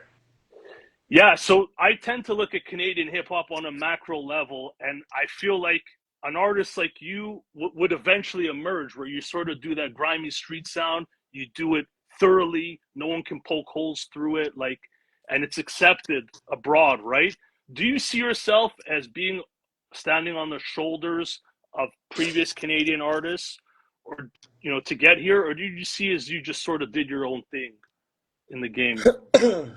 I mean, no, definitely, definitely. like tried to add on to what was like Card like shout out to Cardial, man. Great dude. Look forward to meeting him in person, Oh but shit, you never chopped met? it up. Pardon me? Never met? Never met in person. Right, Chopped it up. Like it's so just timing. Like the last like 2-3 years. Um, Definitely the last 2 years, he invited me to his Christmas party, but I was always already on the road. Like I remember right. one time I was in Seattle with Rome Streets on the Kiss the Ring tour, missed his Christmas party. This past Christmas I was in Calgary, missed it. We are very fortunate to have him on the Bite the Bullet record. Yeah, dope verse. He killed it, man. Fried eggs, he killed that shit. Um, so definitely like salute to the ones who did it who did it before me. A lot of those cats are still doing it. Um, I'll tell you what, man. One of the guys that I consider the GOAT, one of the GOATs to come out of Toronto. I mean, of course, Young Tony. Young Tony is one of my favorite. Now he goes by OVO Hush. Like cats like that, bro. Like 100 Strong Army. Remember that shit? Remember that joint? Young Tony. Um, what's my I might guy? have been tapped out for a bit on Mayhem that purist. Moriarty. Yes, yes, yes. 100 Strong Arm, ready to rock. Yo, what's man? Young Tony. I used to love Young Tony's Caliphate. verses. I remember Caliphate. Caliphate was on that. Yo, Caesar Leone. Caesar Leone. Remember him? I used to be on Hip Hop Canada, the message board Yes. shit, Yeah. right? It was a And big then deal to have your music on there, man. it was a big deal, bro. And I was young. I was young, right? I Yeah. remember I had dial-up internet at the time. When I lived Right. at my dad's, when I would stay at my dad's house, he had dial-up. So I used to go on dial-up, and it would take like an hour to download like one MP3. So Right.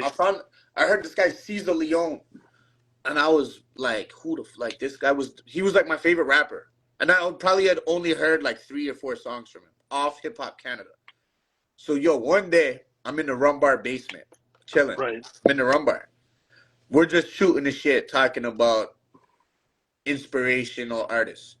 I was like, yo, bro, there used to be this rapper named Caesar Leone, and he was my favorite rapper at one point.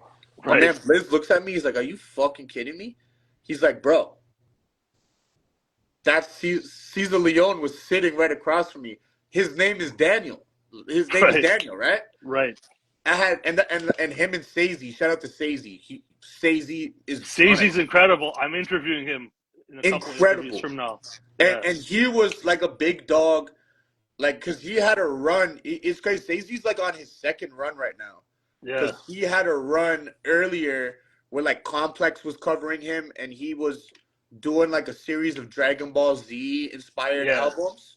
Yeah. And yo, he had like a serious buzz at that time, and now I love like now he's making like the best music he's ever made, bro. And me and him like we working on some records. We've been around the same shows and shit. Like now, like you know this circle. Did he go to the Onyx show? He told me he was going, and it was his birthday, but I didn't see him. I don't. It was his birthday that day. Yeah. Yeah. Yeah. Oh shit, yo! If I know Stacey was in here earlier, I don't know if he's still in here, but yo, happy belated, my bro. I don't believe he made it, but I know like that's a little bit of a journey from him, and like yo, the fucking Yeah. snowstorm. Yeah. Yeah. But we did a show in Brantford, and there was like fucking like 8 people there, and but it was like I was there with like AO Biggs, I was there with my boy Killer Dilla. Shout out to my boy Killer Dilla. Um, there's a couple people there, man. That show fucking sucked, but yo, Sazy was there, and I remember doing a show. I don't know if Sazy was on the show like way back in the days, but yeah, man. Shout out to Sazy. Um, but yeah, Caesar Leone, bro. Yeah, man. Man was in the fucking rum bar, and they work together. I think he goes by his Instagram's Leezy Boy now, and I know him and Sazy be working together. I think like my boy Daniel's doing like more of like a managerial role now.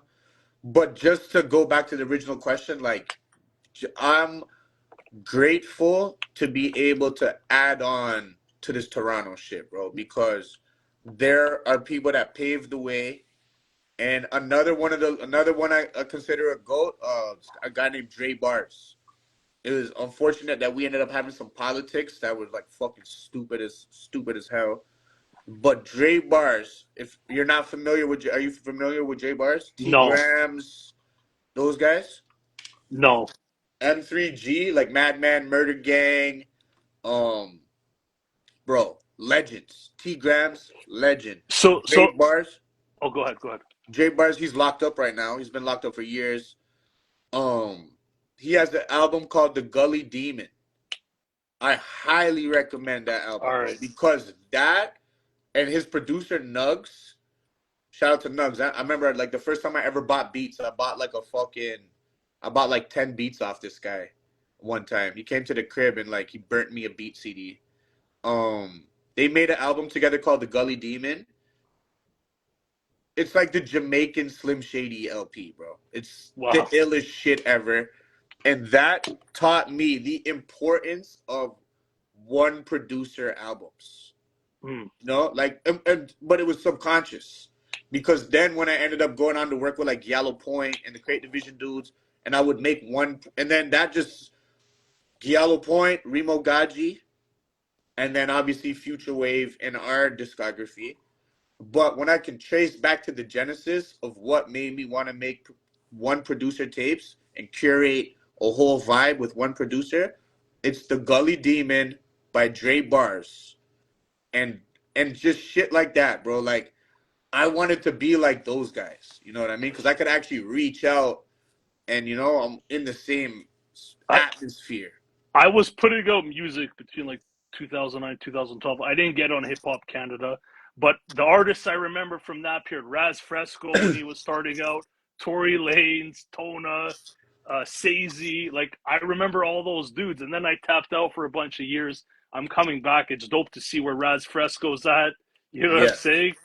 It's dope to like. I've been aware of Rock Marciano, like how far he's come, but I went to his concert and it was dope to see, man, just the legacy he's built. Because I remember when he first dropped Marciology, he was just starting to get a buzz. You know what I'm saying? So yeah, it's dope to reconnect, man. So yeah, man. Yeah, all those names that you mentioned, like Tona, and Tona's killing it right now. But yeah, bro, I definitely didn't. I tried to do my own thing, but add on to the history of the rich history that we have, like Toronto legends, whether they were able to branch out into the states or not. Like at those times, it was pivotal for me to listen and share the stage with these guys, and it was all inspirational for me. So yeah, bro, I wouldn't be where I am now if it wasn't for the guys that paved the road before me. I'm just trying to take it from where it was and it pave some it's roads for dope that you myself. see it like that, man. That's really dope, man. Um, And a and then man said atom bomb. A man just said atom bomb. Atom of bombs. course I remember Atom Yes, Bomb sir. too, bad from Yup. before SARS. 2010, man. Yup. The whole SARS click empire. Yeah, Trey, the rhyme animal Trey. He's doing damage now again. So I love to see it, bro. I love to see. I love to see like, hip hop. Like the music game is healthy in Toronto, bro, and I love to yo, see that shit and the yo, surrounding cities. I like your mindset. You seem not to be jealous. You're just hungry to achieve, man, and just keep pushing forward, man. I think you have a dope mindset for this shit, man. So I mean, back in the days, all it was like I just want motherfuckers to say that I'm dope. You know what I yeah, mean? yeah, So all these dope motherfuckers, bro, I want them to be like, oh, yo, this guy's dope. This guy's dope too. So I mean, obviously there's competition, and I've been through like my ego maniac phase. You know what I mean? I've been through that phase already, bro. right, So now, like, obviously, I want to guard my position, but also like um I also want to share the spot. I also want to share the resources. I want to see other people win. People who truly deserve it, I want to see them win. You know right. what I mean? And yeah, bro. That's yeah. So when you threw your hat in the ring, and I obviously makes sense from a timeline perspective. people your age were making drill music, man, like a Toronto version of drill music, right? There wasn't many Um, people like you, would you say, doing what you're doing in your age bracket, no, I would say like my age bracket. I'm an '89. right? I would say my eight and like a lot of my crew is '89s. I would say that we were the ones doing this shit. Even though, like, yo, no bullshit, bro. I used to try to I used to try to make like I always say like French Montana and Max B taught me how to write hooks. So I used to like try to do like French Montana type joints. I used to try to like rap on like Gucci Mane, Gucci beats, and but in my heart of hearts, I always wanted to make the music I'm making now. But I think like the cats that were making drill are like a couple years younger than me. I would say like drill rappers are more like 93 Got it, got it, and on after that. got it. Um, and in one of your interviews, you were heavy into. You said you were heavy into reaching out to DJs, blogs, and also you were talking about the importance of like engagement on all platforms, man. What's the value of doing this all at once? I think there's a lot of people, they don't get what the reward is, or what the benefit is of like doing all those things at the same time. Because I feel like you see people with these like really short rollouts, maybe a video or two, maybe they fire off some emails, and nothing really pops off. And like, what do people really need to do to get their shit in motion, Daniel said? Is what I'm asking you about. Um, I mean, I didn't really learn the art of the rollout. I'm still trying. Let me first say, I'm still learning the art of the rollout. I'm still learning it. I didn't really get as much of a grasp on it as like when you're done making the music and the album is done, it's mixed, it's mastered, the album's ready to go. I always knew that there was a lot of work that has to surround it, but I really didn't understand. You don't know until you know. You know what I mean? And I still don't fully know, but I got a little bit of an idea now. And it was when me and Raz dropped Northside, man. But let me say this: when I was in the Rumbar and I was making division rivals, and with my boy Soze, and we were doing Remo and shit, I was actively hitting up DJ Clips. DJ Clips was and is the link. Especially, but now I'm kind of like in a little bit of a spoiled position, or I got so much other shit going on, which is me just really trying to make excuses for myself. I don't send emails like I should. I don't send emails like I used to. I used anytime I would make some shit that I thought was fire, I would send it to Eclipse. It would get spun on Eclipse's show. He would premiere it, and then he would send it to Tony Touch. He would send it to Premiere. He would send it to Static.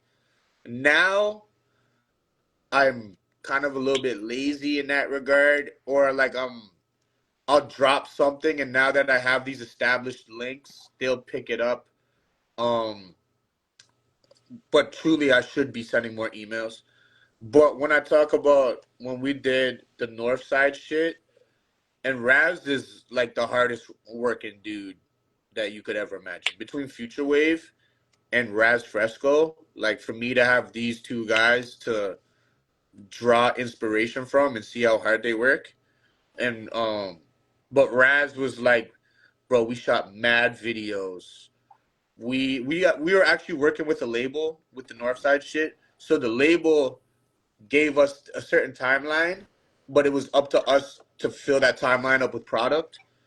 And yeah, bro. So when we did Northside, I think we did 3 videos for Northside. Could be wrong about that. Um, and then I went into Bushman Bodega, and I was like, yo, like I need to build on this, and I was like in the swing of things. I was like ready to roll. I just came back from Virginia. I had just joined the umbrella, so I was like hungry. I was Right. hungry first of all to like show the umbrella dudes that it was a good move from, like I didn't want to just be like, yo, this is Daniel's son. He did all of this in the past, whatever. I wanted to be like, yo, like let me earn my spot type shit. Wow. So I was, bro, I was firing. Like I was in the fire. And with the Bushman Bodega shit, bro, we took the rollout to the next level, shooting the reels, and I was hands on with a lot of that shit. Like, cause Futurewave is hands on when it comes to pressing the physicals, shipping, art direction.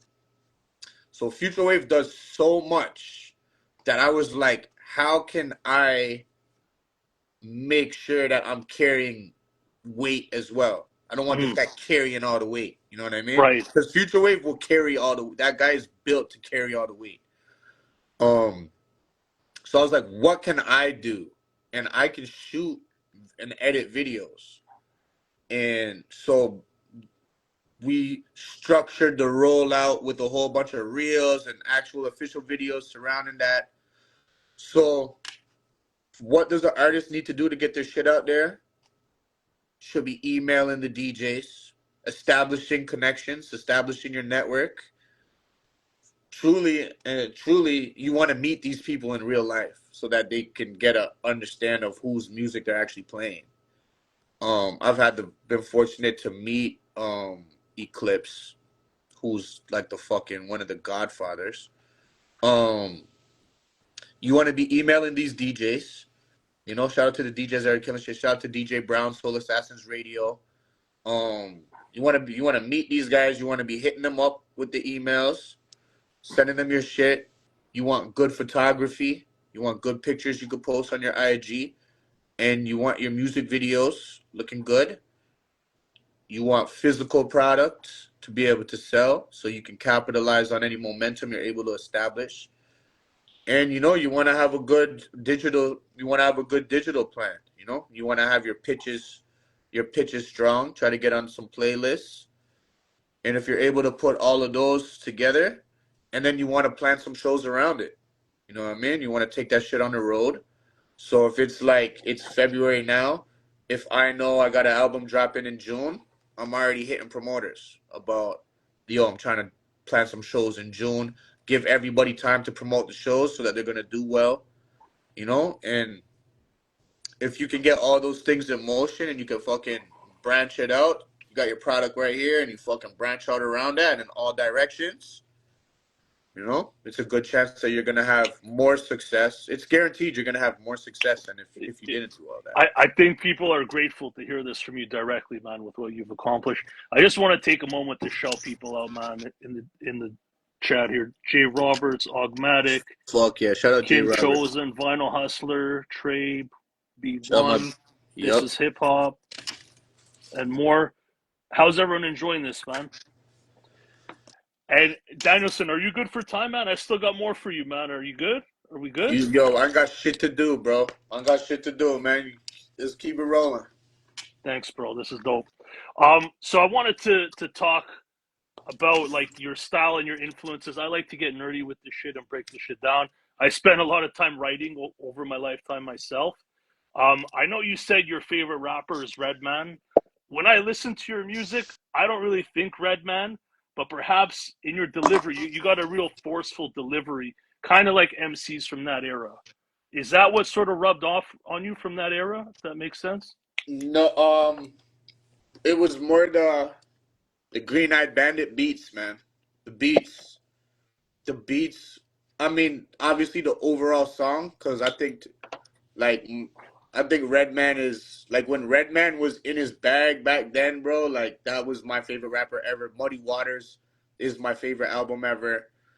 But the production more so was like drums with the heavy bass line. You know, it made me say, this is the type of music I want to make. These are the type of beats I want to rap on. Um, Also him, like he's got a comedic aspect to his shit. Um, I just think he was making perfect albums back then, bro. Like I love Dare's the Dark Side, but I'm a Muddy Waters guy all day. Um, just going on like Doc's the Name, Malpractice, like The Goodness. I remember watching The Goodness video with Busta Rhymes back in the days, Right. or Rock Wilder. That's Joe Rock Wilder, right? With him and Redman, like the video, like yo, bro, this guy had the funniest music videos. The De La Soul, where the girl ran into the parked car and shit. Right, right. It was like it made me just it pointed me in the direction like, yo, this is the music I want to make. This is the approach I want to take. Like, I don't want to take myself too serious. Yeah, bro. I would just say not so much as Redman as the MC, maybe the delivery or maybe, but I don't think like there's a lot of comparisons between me No, as the MC, but the finished product, like I would say that's where I drew my inspiration from. Like I want to rap on these type of beats type shit. I feel like a lot of people in the underground now they want to rap like they're talking, but you still rap kind of like you're projecting your voice. But not everyone does it, and I think that's what makes your music great. Is like you could turn an underground song into an underground anthem, just the way you deliver shit and on the hooks and stuff. That's what I think. So I owe that to my boy Scuddy Ranks. I remember one time back in the days I showed him a song and he was like, "Yo, the lyrics are dope, but I don't believe you. mm, The way that you're saying it, I'm not. You know, I'm hearing you. No, he's right, like, I'm listening to you, but I'm not hearing you. right, You know what I mean? He was like, yo, you need to go back and do that shit again, and you gotta put some thunder in that shit. mm. And ever since then, bro, like I've seen people like accuse, like say that I be yelling and shit like that. Like I don't really be yelling, bro. I really No, no, talk. no. I really be It's still talking like that. controlled. It's still controlled, and you're still telling stories while you're doing it. That's the other unique thing about what you do. Sorry, go ahead. But yeah, that's all. That's all my boy Scuddy Ranks. Like like I said, man, I'm lucky that I have good people around me that they're not just gonna be like, yo, that shit's dope. Yo, that shit's dope. Right. Motherfuckers be like, yo, bro, the lyrics are nice, but you need to go back in the booth and you need to rap that shit for real, for real. So and then from there, I was like, make sure that I put the thunder on this shit. Yo, in terms of like your early work with crates divisions, like coming out the gate, dropping projects, you know what I hear a little bit of? Okay, we're all like every MC is a blend of different MCs, right? Yeah, yeah. So I'm not saying it's biting at all, but what I hear is I hear a little bit of like early action Bronson. Am I wrong, man? Like the Bro, food bars, some of the outdoors reference, like he was making crazy reference. He was my favorite MC for 2 years in his me prime. too. Me too. Oh, so Yep. he was an influence because I hear it Yeah, a yeah, little bit. yeah. For Okay, sure, for okay. sure. Like Bon Appetit Bronson is what I hear a little bit when I. Rare Chandeliers was my shit. Okay, okay, got it, Rare got it, got it, Chandeliers was my shit, bro. got it, got Um, it. and I'll never forget. And okay, so when you were talking about Marsburg, and they say like Rock Marciano is all of our father type shit. Marsburg is like birthed all of us. I fucked with Marsburg, but I at that time when everybody was talking about Marsburg, I was bumping Wretch Polo Sporting Goods. Okay, That was my shit, bro. Because like before that, I was like trying to make like French Montana type shit and borderline like trap type shit. right. And when I heard the Polo Sporting Goods shit, I was like, and my boy Lamar Amari Martin, I used to go. He used to live close to me, so I used to go over to his crib. He had a young brother. I used to call him Neymar. I don't know what he's doing, but he was a talented producer, young kid, but had a good ear for beats, like making ill beats. And he showed me Action Bronson, and he showed me Wretch, and like yeah, after that, and then the thing that I loved about Action Bronson, other than his music, which I think is like incredible, um, I love like his vlogs and shit like that. You know what I Yeah, mean? yeah, yeah. They And add a lot of color to his personality, to what he's about. but the main thing when it comes to that, my first inspiration for that, man, I used to be a big Wiz Khalifa fan back in the days, like Cushion Right. Orange Juice and Yeah, yeah. the shit that he did with Currency. And he had those day to day vlogs.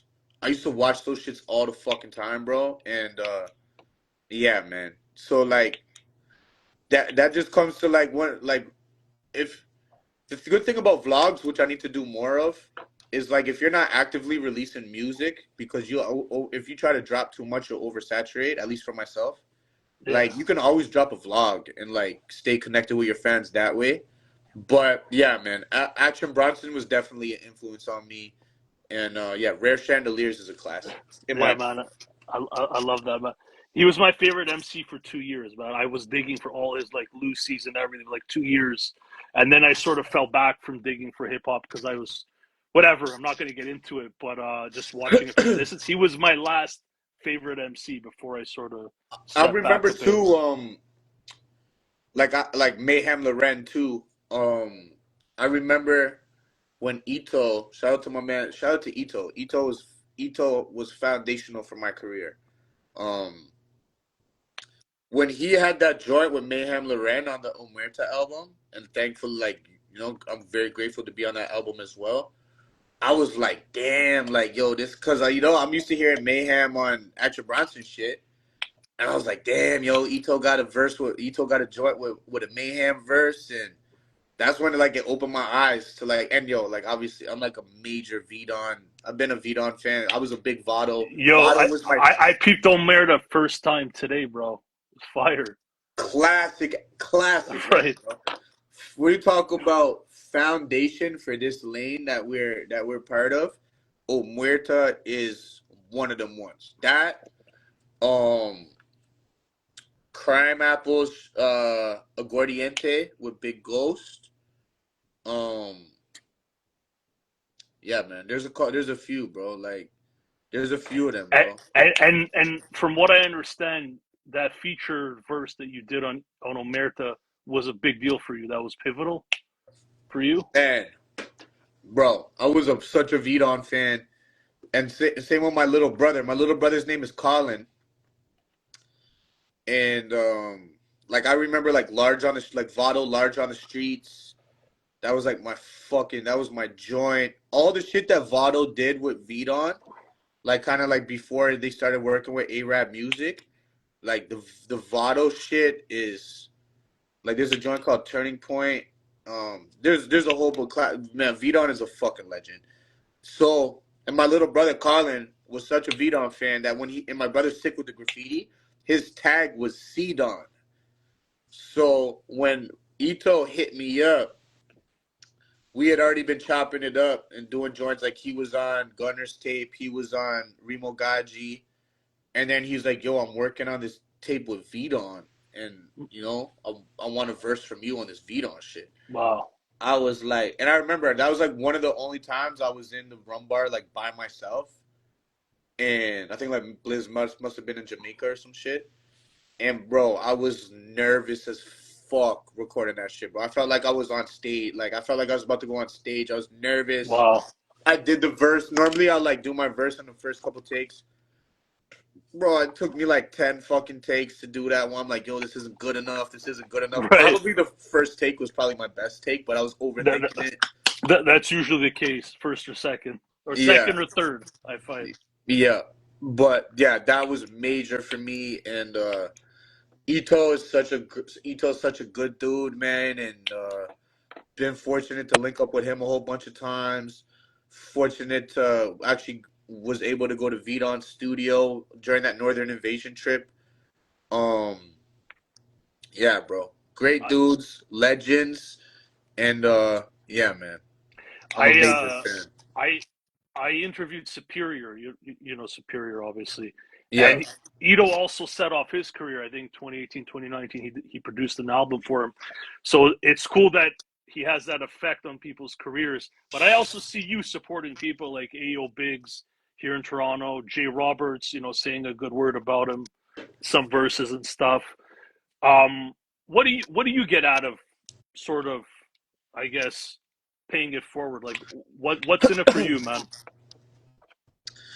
um, just being grateful for where I'm at, having good people around me, or people that were in a further position in the game than me, that were gracious enough to reach down and pick me up. Not to say that that's what I'm doing, um, but just like I said, man, people that are dope and that are doing the right things, I wish them success.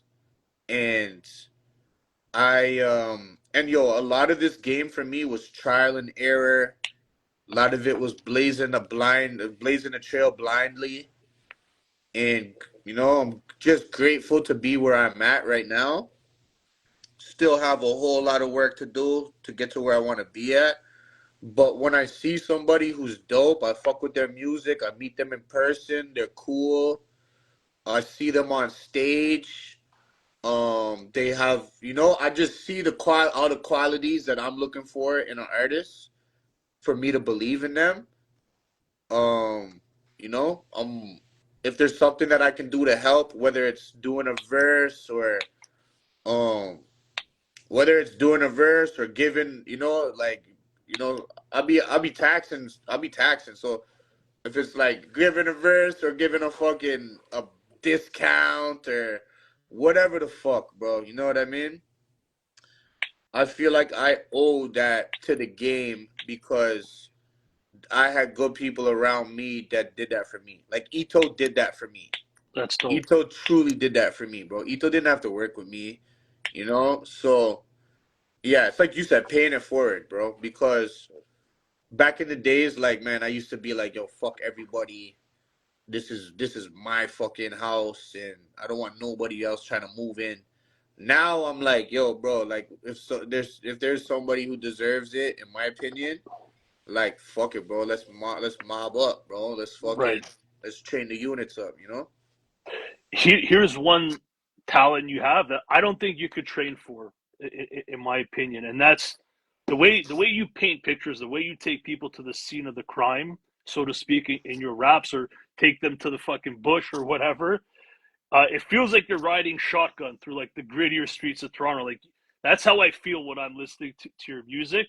I think that's sort of like you either have the life experience and the train of thought, or you don't, man. That part of it, I think you either got it or you don't. Like you could cultivate it, but you either got it or you don't. I don't know how you feel about it, but Yeah, man, I think that's true, bro.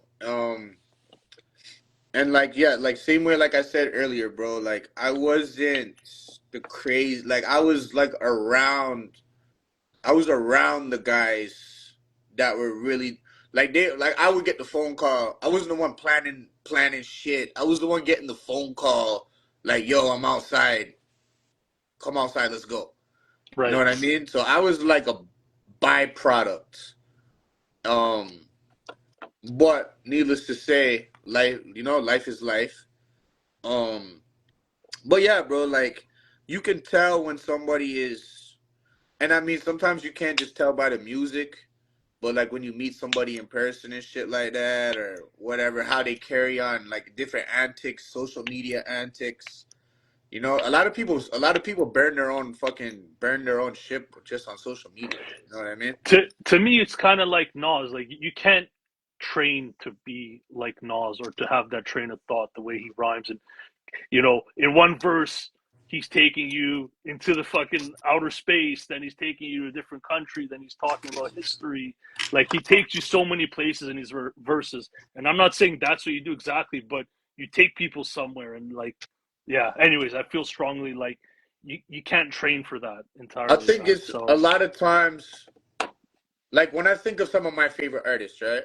If I listen to Redman, I feel like I'm in Newark. If I listen right, to Kendrick or Schoolboy, I feel like I'm in LA. If I right, listen to Gucci, I feel like in Atlanta. If I right. listen to Max B, I feel like I'm so it's like if I listen to Wu, or like if I listen to like Raekwon, I feel like I'm in Staten Island. If I listen to Action Bronson, I feel like I'm in Queens. I Yeah. feel like that's a staple. Like, where are you from? What are you drawing your inspiration? Where are you drawing your influences from? Put that in your music. That at least that's what I do subconsciously too, because I don't really think about it. I don't think about it too much. Right. When I'm doing my writing process, if I fuck with the beat, bro, I don't even think about the shit, bro.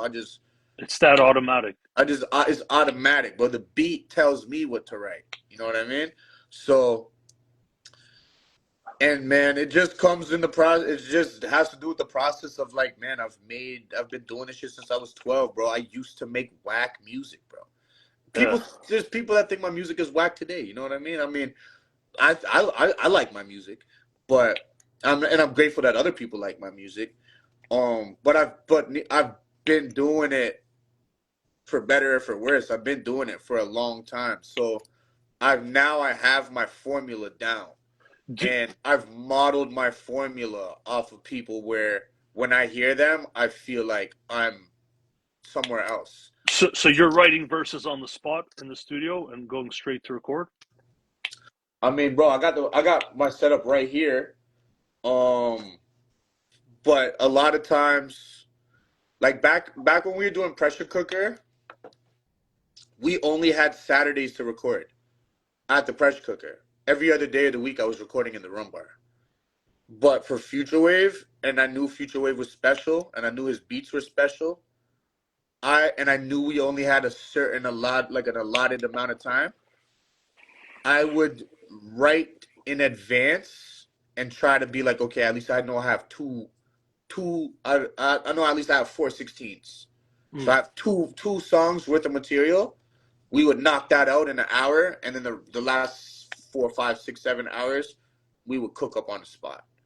But generally, I cook up on the spot. I don't. But as I'm walking around day to day, I might see some crazy shit on the street. I might open up my phone, jot a little note. I'm right. like, oh, this is gonna be. I might hear something like, yo, that's a bar. Because your shit is so structurally sound. I would think it takes some time to think it through, man. That it's not like freestyling it, man. That's what I would guess, but It's just the amount of repetition. It's got the it, amount of repetition. It's the fact that when I was 11, 12, I was typing out verses on battle message boards. got it. Like this And you is and you never stop, and you never stop. never stopped, man. This is what I've been doing. I've been rapping for more of my life than I haven't. You know what I mean? Yeah. I've been doing this shit. I'm 35 now, bro. I could comfortably say I've been doing this shit for like 22, 23 years. Um, and that's, I mean, yo, like, I'm still trying to reach financial, you know what I mean? I'm still in the thick of this shit, bro. Like, Yeah. it's a tough fucking game. It's a tough game, bro. If I could go back and do everything all over again, bro, I probably would have listened to my mom when she told me, I yo, go get a I, fucking trade. I think in the arts, like you can't even rationalize the amount of time investment. It can't even be rationalized, in my opinion, man. You're just in it, or like you can't sit there and like make sense of the time Bro, if I investment. were to go back and like put an hourly wage, I'm Yeah, making negative dollars per hour during my career, bro, for the amount of time I put in this shit, bro. yeah, I'm man. making negative. I'm making minimum wage on the negative side. You know what I mean? But that shows your love for it, man. So yeah, Yeah, man. man. I almost have no choice. Like I have no choice, bro. This is what I do. It's what I've always done. And I know one day I'm gonna be where I want to be. As long as I can stay focused and stay consistent and find ways to work harder, work smarter. I know I'm gonna be where I want to be. I know, like, by the time I'm in my 40s, I'm gonna be fishing every single day, and I'm not gonna have to worry about. I might not be rich, but I'm rich in company. At least that I could say that I'm rich in company. Some people only have money. You know what I mean? I got a lot of other shit. I could go to places all over the fucking world, and you know what I mean. So I'm grateful for that. But one day I'm gonna reach the financial goals I've set for myself. Going down, doing what you love is a huge win in itself, man. Fuck Honestly, yeah, that and that's really living life. If this is what you love to do, that's living life, man. That's real life, you know. and So creating something that will outlast me. You know what I mean? yeah, Creating something that'll outlast me is something I always kept in the back of my mind. Like if I were to die today, there's somebody that's gonna play my music tomorrow. You know what I mean? So that means something to me. I, so I wanted to talk about your ear for beats, man. So look, again, I discovered you like 2 years ago, man, and preparing for this interview, I went through everything. I'm ODing on all of Future Waves, your projects with Future Wave, the crate divisions, the recent harebrained schemes. I must have spun that like 20 times, bro, front to back. I love Thanks. that shit. As far as my taste, you've got like the best ear for beats, man. What made you so committed to this lane? Like, I feel like if you were judged based on your beat selection, you are a hip hop purist. You know what I'm saying? What makes you so committed to this lane? And have you ever been tempted to like, let's try this, to get more numbers or that? Never been tempted to do something to get more numbers. That I've been through that. Well, not to say never. I've been through that phase. Um, like I said, man, I want to make shit that sound like Muddy Waters. I want to make shit that sound like Mob Deep. I want to make shit that sound like Dre Bars, the Gully Demon. So I want to make shit that sound like Vado and V Don. So like taking my influences and being surrounded by dope fucking top tier level producers, it's just like this shit was meant to be. You know what I mean? This shit was meant to be, and it's I will always say this. I owe it to the people around me. I owe my success to the people around me. You know, I have my vision. I think the one thing that I have is my strongest aspect is like the vision. You know, I could kind of see the future a little bit, and but when it comes to like, I can't make a beat to save my life. You know, I'll sit there with I sucked Futurewave. at production, but I didn't try for long, but I hated that shit. Bro, I Uh, tried. I tried. right, I fucking right, sucked. right, I can go there and I can sit down with Futurewave or sit down with Finn or sit down with my dude Sibs. Me and Sibs got, oh my gosh, bro. I'm gonna send you some Sibs shit, bro. nice. Me and Sibs got some of the best music I've ever made.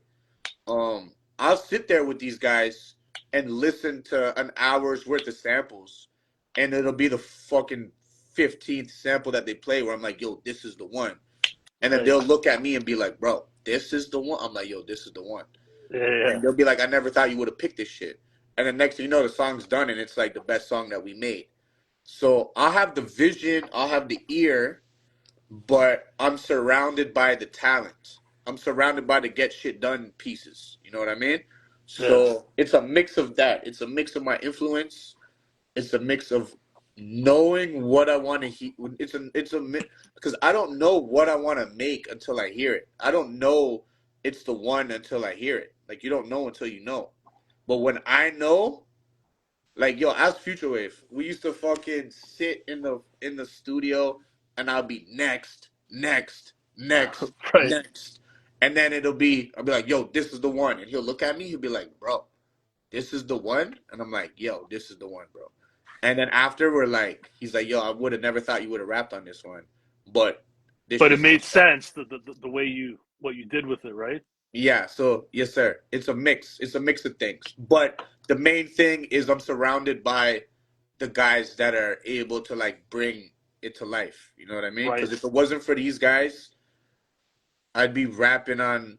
If it wasn't for guys like Giallo, Fiber Optics in the early Crate Division days, um, if it wasn't for these talented producers, bro, I would be rapping off of fucking YouTube. I would be scouring.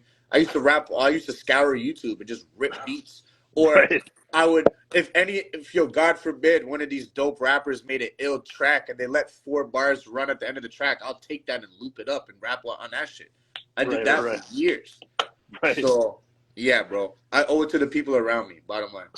So you mentioned this, but I wanted to go a bit further on it.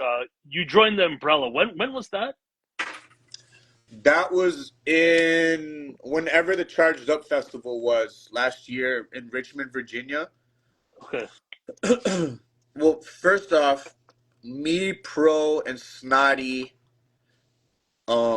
me, Pro, Snotty, Uncle John, Starker, YL, Al Davino, we all went to South Carolina. Shout out to my dude Joel. He brought us down there to do a show at his tattoo shop. So, and I was the moment I heard Pro Dillinger, which was kind of by accident. I think I heard him on YouTube, like on some suggest like I was in the studio with Finn, and Pro Dillinger came on YouTube just randomly, and it was the same shit as when I heard Rome Streets. Like I heard Rome rap it. Rome and Riggs have a joint. They shot a video for it on a Camel Monk beat. I can't remember the name of it, but as soon as I heard Rome, I messaged him right away, and I was like, "Yo, bro, like you're a dog. You're a dog. You're a star, bro." And thankfully, that was able to generate like a connection. Same shit with Pro Dillinger, bro. And I heard Pro by accident, and I found him on Instagram. I messaged him. I was like, "Bro, you don't know me. I don't know you. But yo, you're a guy, and yo, keep doing your thing." And then then we chopped it up and we did some joints, and then him and Finn did a whole album, which is a great fucking album. Pray for my prey.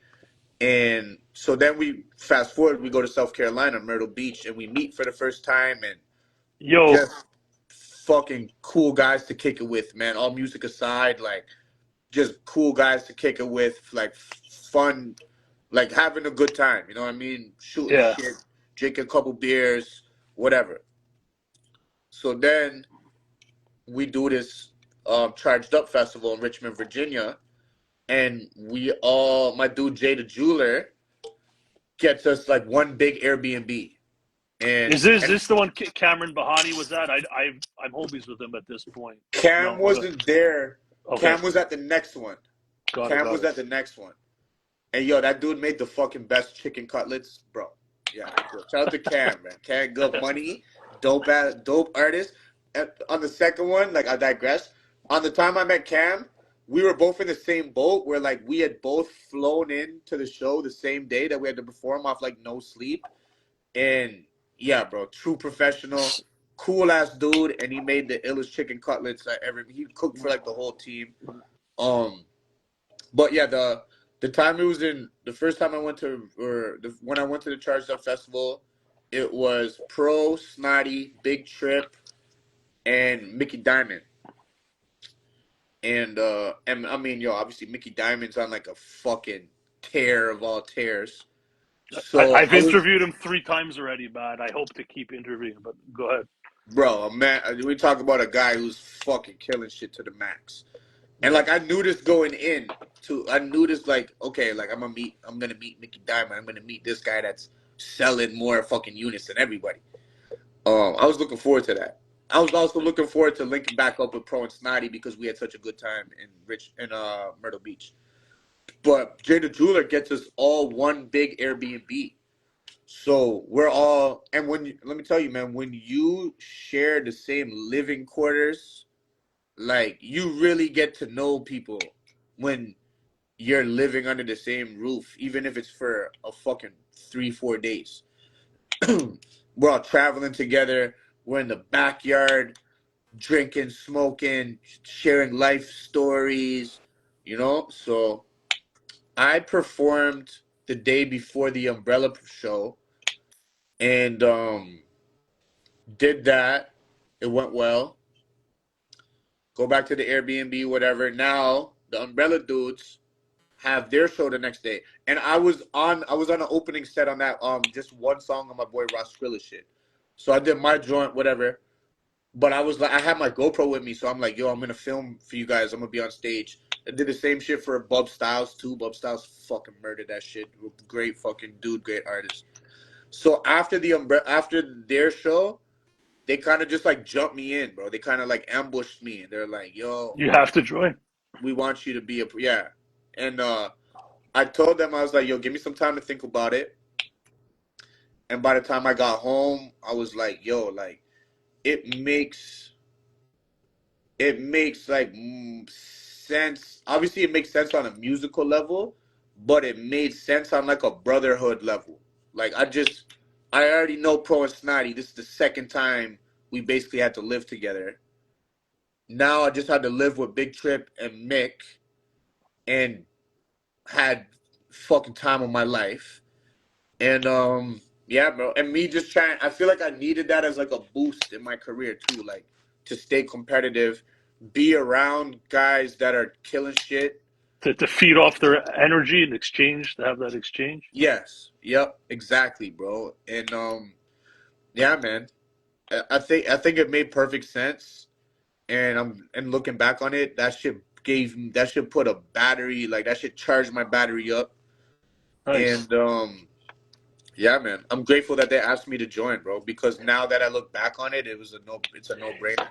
Here's the cool thing for me. So I interviewed Pro like a month and a half ago with his Futurewave drops, and he told me that this is his third run in music. Like he's done this shit before, right? Now I think he's having the best run of his life. Yeah, He told me that when he jumped back into music, his inspiration was guys from Toronto, like yourself, Asan, Finns, people like that. To me, that's a full circle movement of how you got Toronto embraced by New Yorkers.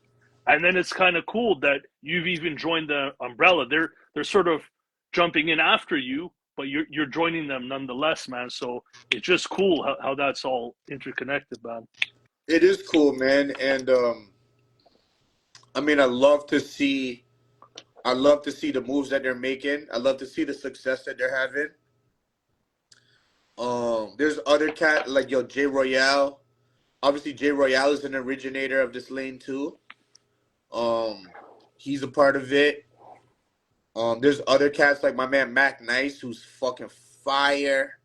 Can't wait for Mac. Like Mac's already been dropping, but like Mac, the best. I mean, the best is yet to come for all of us. But yo, truly for Mac. Um, but yeah, man, it kind of is like a full circle moment, but it also was like teach like yo like I'm like an old dog. You can teach new trick. I can learn. I'm an old dog that can learn new tricks. You know what I mean? So Mm. it was something like that for me, just generally speaking. Like, and I'm not above like it. There's something where like yo, you gotta put your ego aside and realize like yo, bro, the this team could have serious impact. And if I don't join, which all the signs like all music aside, bro, it made sense for me to join just because we basically lived together for a certain amount of time and had a great time and everybody makes dope music. And it's like, yo, if I miss You out and on Pro sound amazing on a track. You guys should thank do a you. collab album one day. Thank you, bro. Yeah, Um yeah, bro.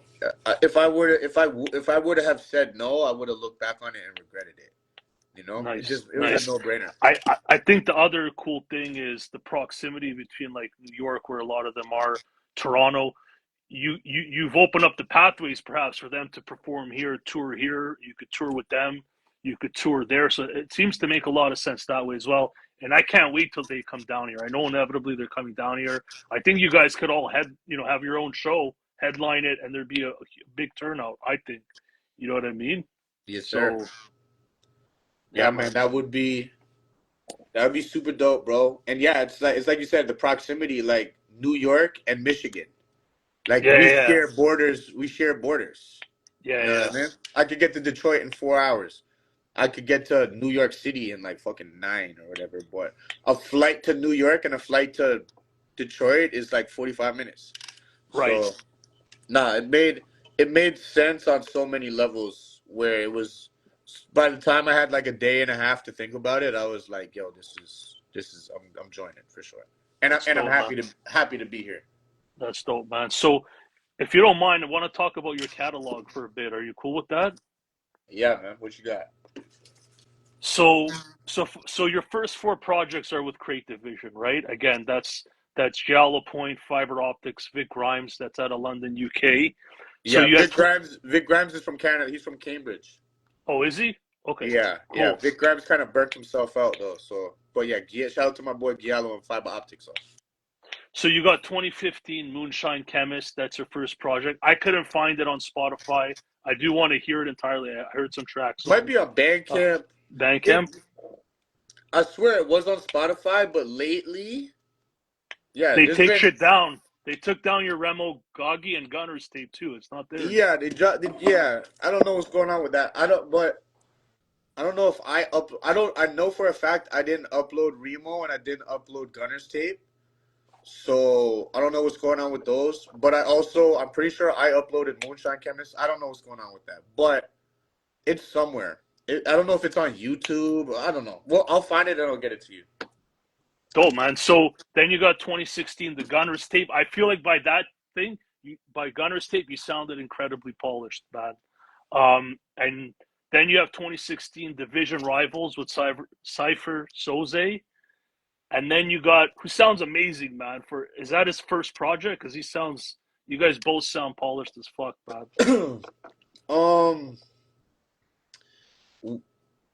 I don't know. No, because like I said, me and Soze, we've been cooking up since we were 13 years old.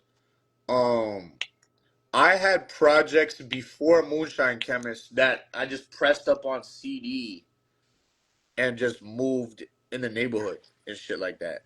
Got And it, got it, got Soze it. had one as well. What was the joint? Can't remember the name of the joint. We rapped on a Premiere beat. I used to go to this place called Smoke Shop Studio because back in the day, like Soze had a serious buzz like in the neighborhood, and so I used to just kind of tag along with him. He would just bring me to certain spots, and like Soze's like mad connected. Like Soze's mad connected out here. So Soze would bring me to certain spots, and he brought me to this place called Smoke Shop Studio. Shout out to my dude Smokey, and that's where I met mad people. Like I met Falcon Outlaw there for the first time. I met Finn there for the first time. This was like a Oh, staple wow. in the Brampton community. And so yeah, we had projects before Division Rivals, but once I moved into the Rumbar, and it was Soze's cousin Crisco who brought me to the Rumbar. So Soze had to it was just like I would hit Blake, yo, Soze's pulling up, we're gonna record. He's like, yo, no problem. So we did Division Rivals in maybe like 2 weeks. Wow. And but yeah, that's not his first project. But Soze has been polished since he was 13 years old. Like He when we sounds made polished as fuck on that project, man. So, he's always been like that. Like when right. we were little kids, he sounded like a grown man already. He looked like a grown man, sounded like a grown man. He was always polished. Where like back then I had the bars, but I didn't know my voice yet. This guy was always polished, bro. So yeah, man. So and there was a bunch of people that I came up with like that, bro, that truly were doper than me. I always had belief in myself, but these guys like sounded better than me on the records and shit like that, you There's know? people like that all over Toronto, man, that are just polished as fuck. Maybe they just don't have the same luck or hustle, as you do, I would say. For me, it was all about timing, bro. It was all about Yeah, timing. I came in the yeah. game at the right time. I made my connections at the right time. And when you're able to establish those networks and you're able to pave those roads, like I did it at the right time, bro. And it was just by chance. It was all about timing for me.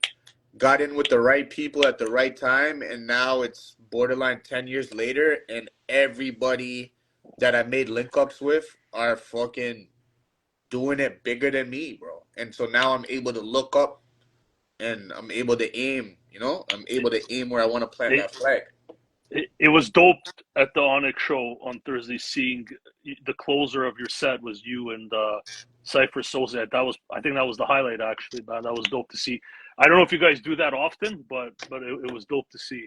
We've done that. We've done that same song. So that joint is actually called Graveyard Shift. There's a video for it that Mercenary shot on YouTube. Um, but I don't have the beat. I don't have the beat no more. Me and Soze can't find the beat, and we don't really talk with Vic. I don't talk with Vic no more. So it's always like now I found that MOP, that Heather B and MOP joint, and I'm like, bro, this shit sounds for a live show. This shit sounds perfect. So we've done, but when we did have the beat and shit like that, we've performed that song together like so many times, bro. So yeah, bro. Yeah, man. That's one I could do I that one. We could do that in our sleep.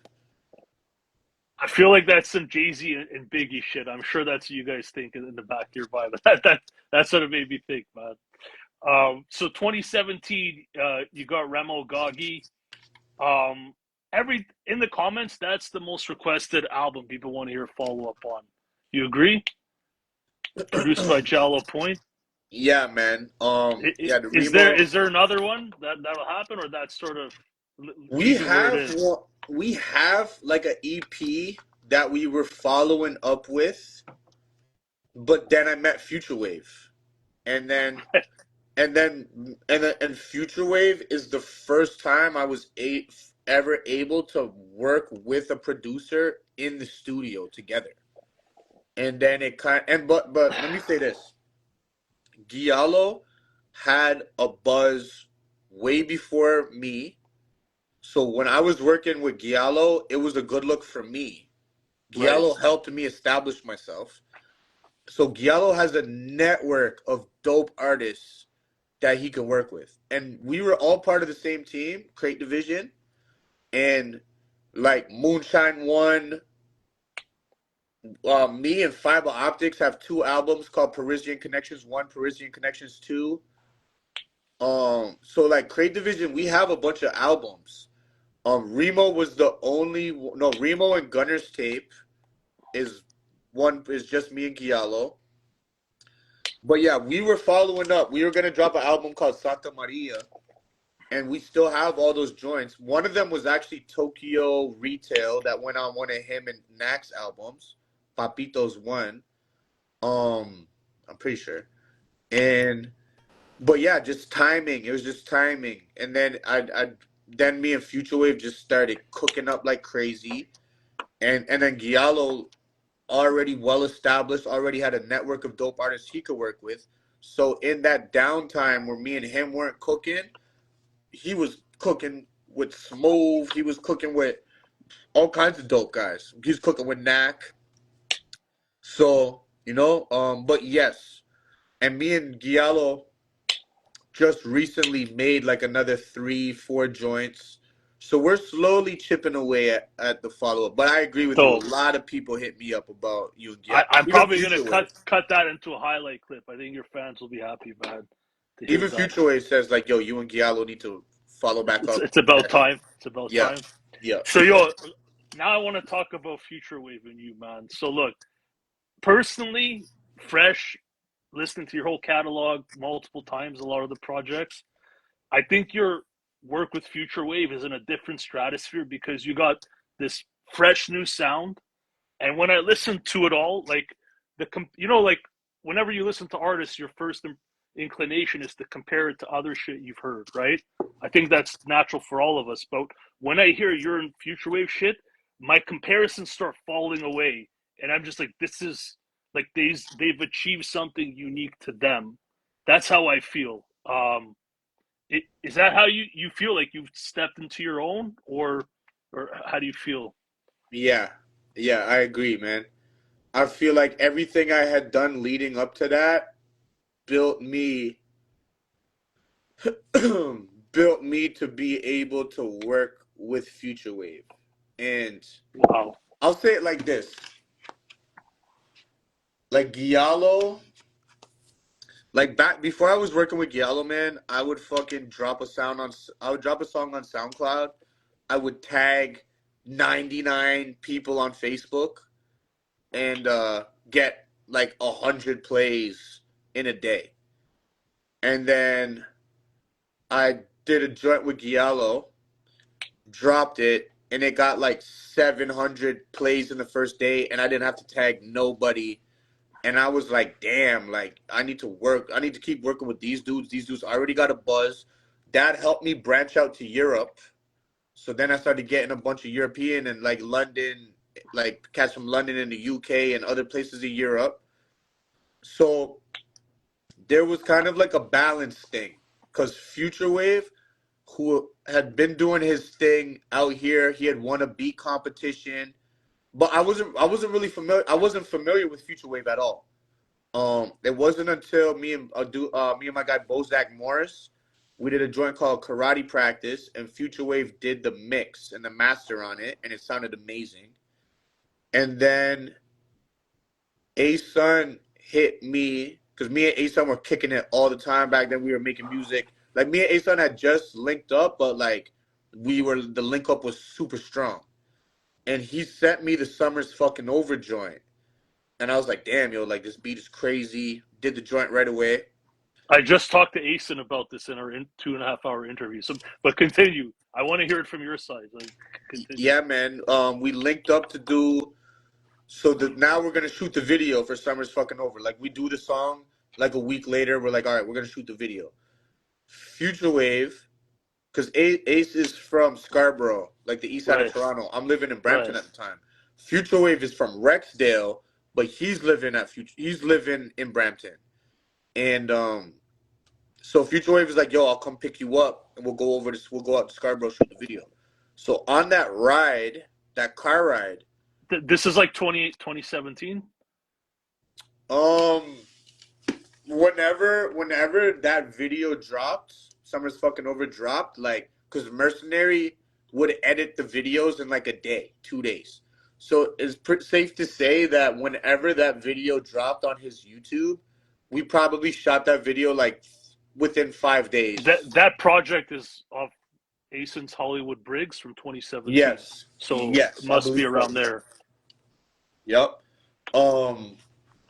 So on that car ride over to Scarborough, Futurewave was like, yo, I was like, bro, the beat is dope. This track is fucking dope.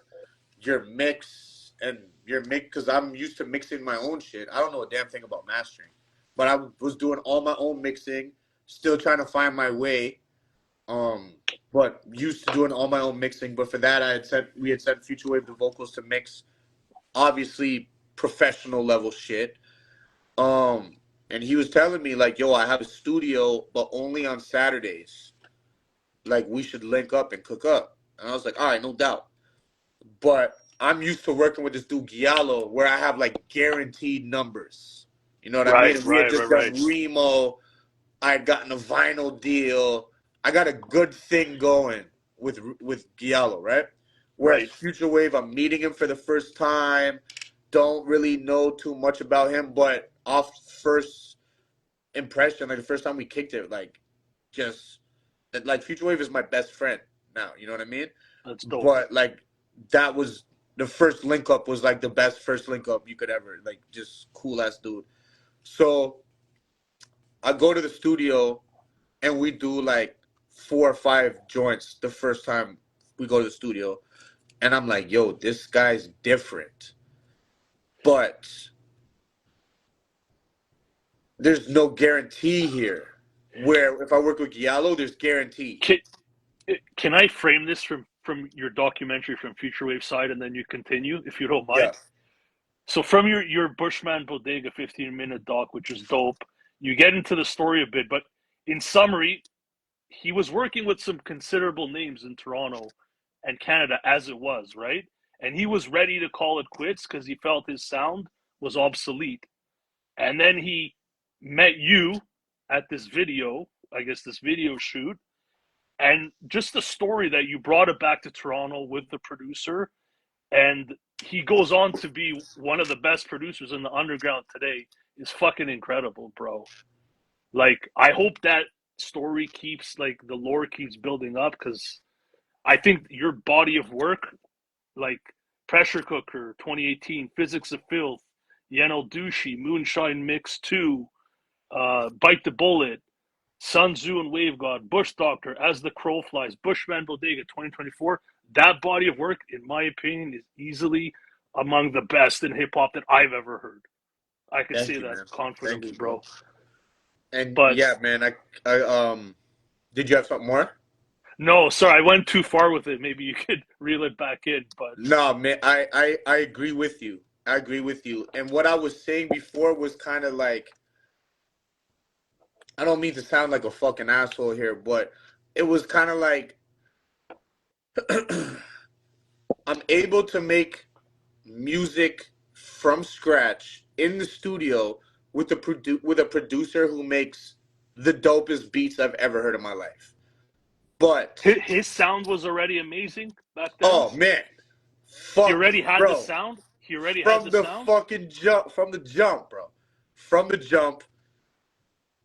I got something to add on to. I'm gonna say something, then I got something to add after it.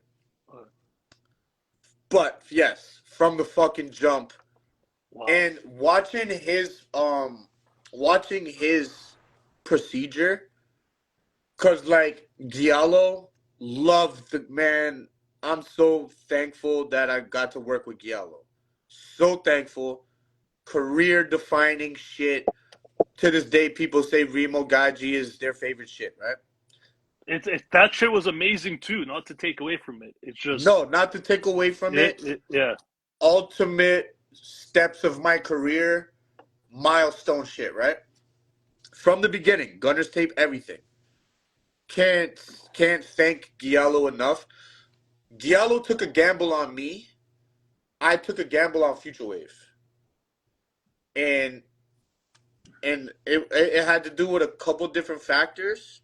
But the fact that I was able to watch this guy make a beat from us picking the sample to him, and like Giallo is very, and I love loop beats. Giallo's a very loop based producer, right?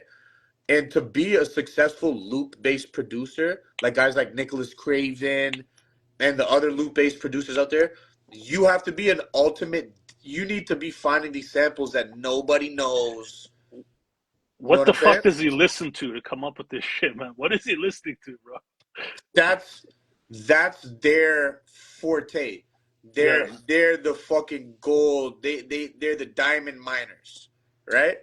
Like yeah, Nicholas Craven, diamond mine sampler, but loop based production is the technique, right? And I got all the and you can't and bro, there's a lot of loop based producers that are fucking trash because they can't fucking find the samples. These guys are ultimate diggers, right? They can dig gold. They dig for gold just off of reflex. Futurewave is a diamond miner himself, but this guy isn't a loop based producer. This guy will sit there play keys around it. I could tell this guy, yo, drop the bass line here. He just joined. He just joined. Keep Futurewave going. just joined. Keep going. Keep going. Keep Yo, going. okay, Keep so going. yo, my brother, love you, Futurewave. I love you, man. Um, so I'm able to watch this guy like he'll do the loop, find the sample, put the drums on it. That could be the beat. But now he's playing keys, he's layering samples on top of samples, and I'm watching this shit. I'm watching this shit. And and I'm writing from as soon as he's laid the drum pattern, I'm writing. And fuck it, bro. We'll do the fucking song. And then a couple days later, when he sends me the shit, he's put a whole fucking. He's added layers on top of layers on top of layers. And for the Sun Tzu, and then that was when I was like, this guy's fucking different. I don't care if there's not guaranteed numbers. Like when I'm working with Giallo, there's guaranteed numbers here, right? I was like, I don't care if there's guaranteed numbers. This guy is the best. This guy is the best I've ever heard. And just how much fun we have in the studio, and just like I can't say enough good things about Futurewave, man. Just an inspiration to my life. The best friend you could have, Wow. and just a great all around dude. Did he go by Futurewave back then? Was that his name the whole time? He went by Futurewave when I met him, but I know he used to go by Soundwave. Got it. Got it. I know he used to go by Soundwave, but when I met him, he was already Futurewave, and he was already that guy. He was already that guy, and he's Oh, go just ahead. Go ahead.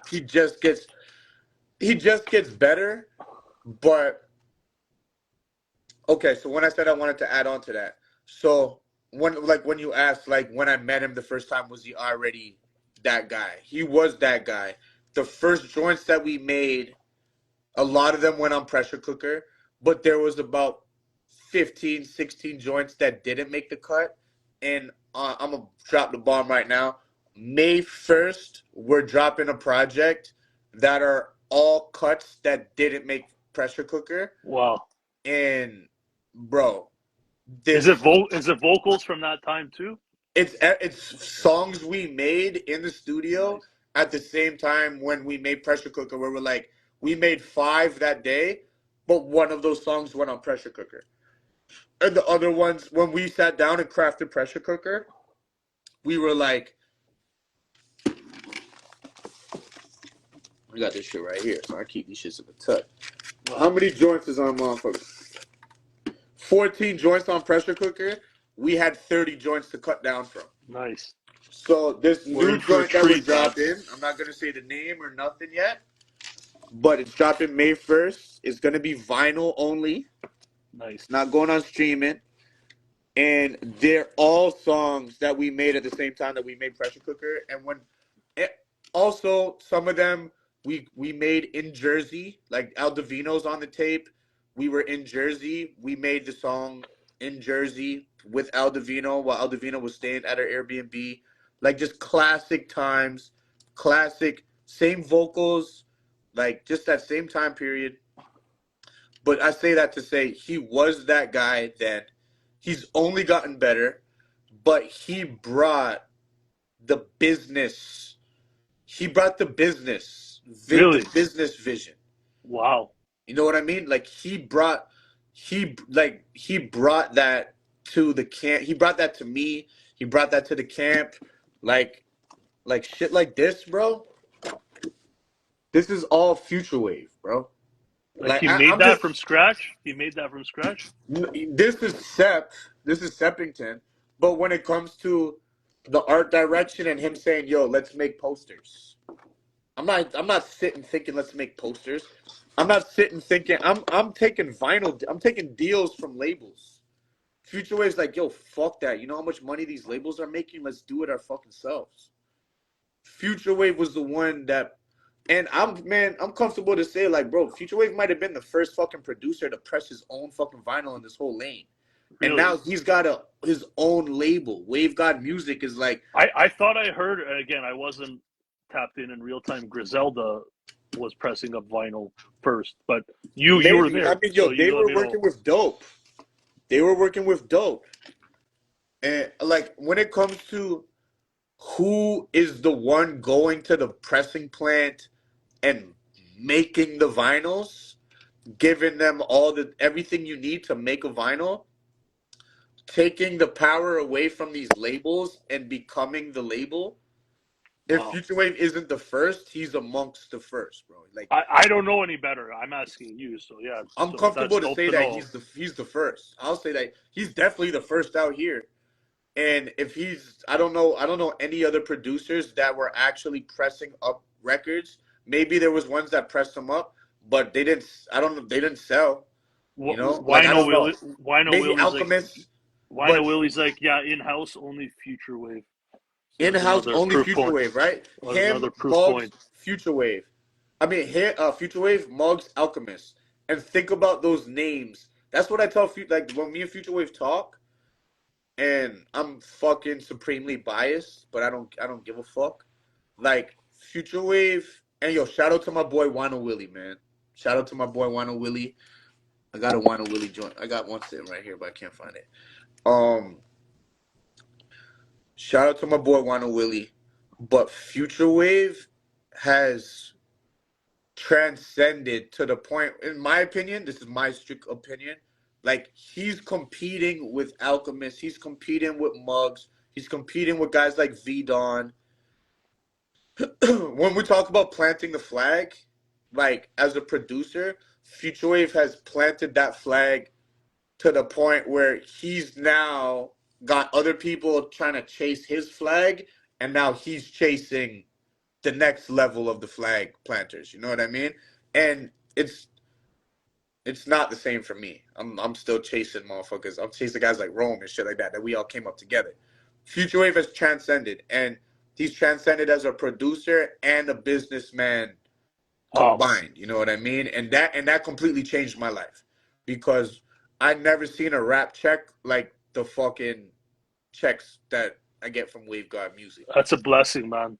I had no idea he contributed like that on the business side. Yeah, man. Like, hold on. What do I got right here? What's this? Oh, Riggs, substance abuse.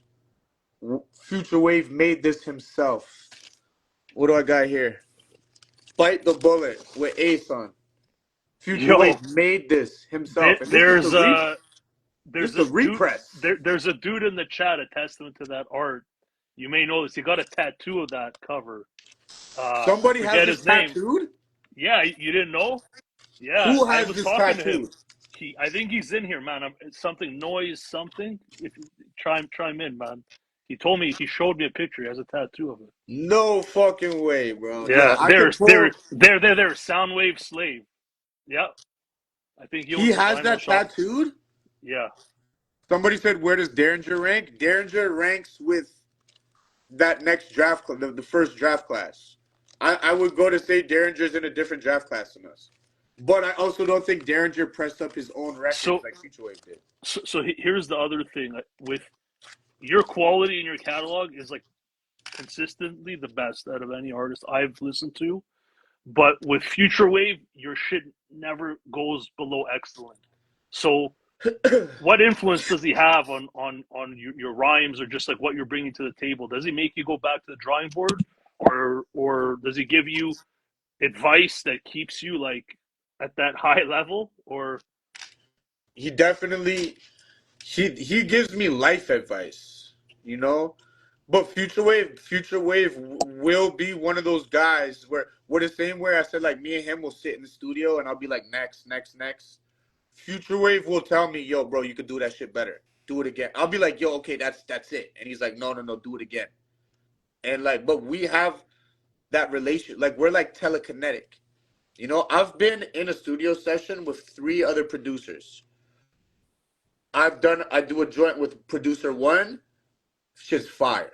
Do a joint with producer 2, shit's fire. Then me and Futurewave cook last, and it's like, bro, there's no competition. There's no competition. it's otherworldly.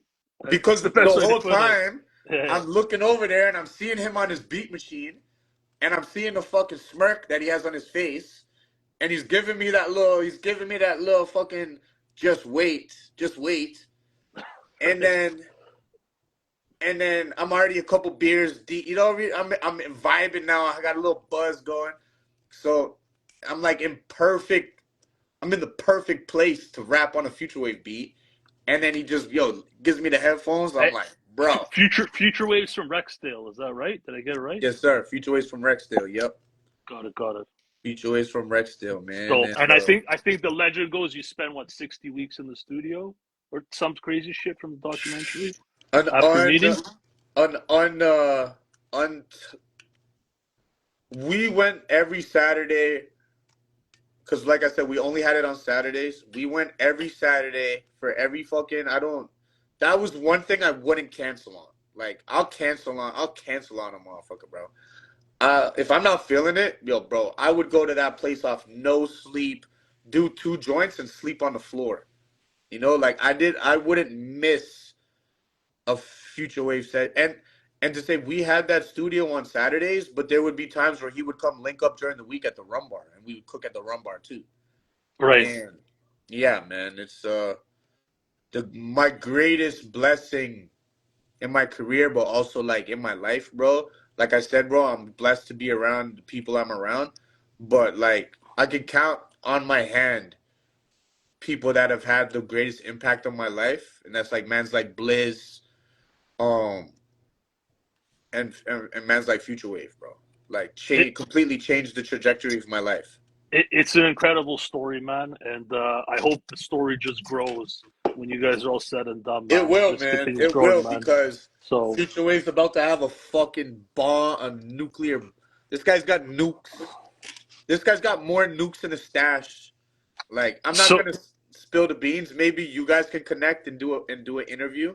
I'd love to, Um, but I won't force it. But I'd love to, man. If he's down, I would that love would to, be man. great because I would love to. I would love to sit there and watch it.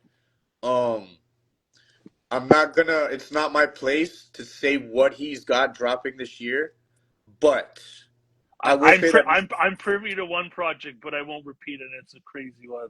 I'm not gonna repeat it, so out of respect bro, to this audience. he he's got new, and I'm like the lucky guy. Like when like when him and Boldy dropped Mr. 1008, right? And like as a producer, like what an accomplishment it is to craft a whole album with a guy like Boldy James, right? And Right. I fucking have to sit on this information, and I'm listening to the out. He sends me the. I'm lucky. I get to hear the Futurewave shit before it drops, like months before it drops, bro. And I can't tell nobody. The only people that get to hear it are like guys that will come to my crib, and I'll be like, yo, bro, let me play you this Futurewave shit. But the shit he did with Ito, the Dead Poet shit, I remember sitting on that album for so long. Um, just bumping that shit every single day. Same with the Boldy shit. If there's one album I could highly recommend that's like aside from my own shit, that is one of my top 5 favorite albums, period. It's Futurewave, 36 Cypher, Hell Sweet Home. Hell Sweet Home. I don't know if you're familiar with that project. No. He has a joint on it called The Ends. I shot the video and did the video for it. It's on my YouTube page. That album is like Dares the Dark Side meets Muddy Waters It.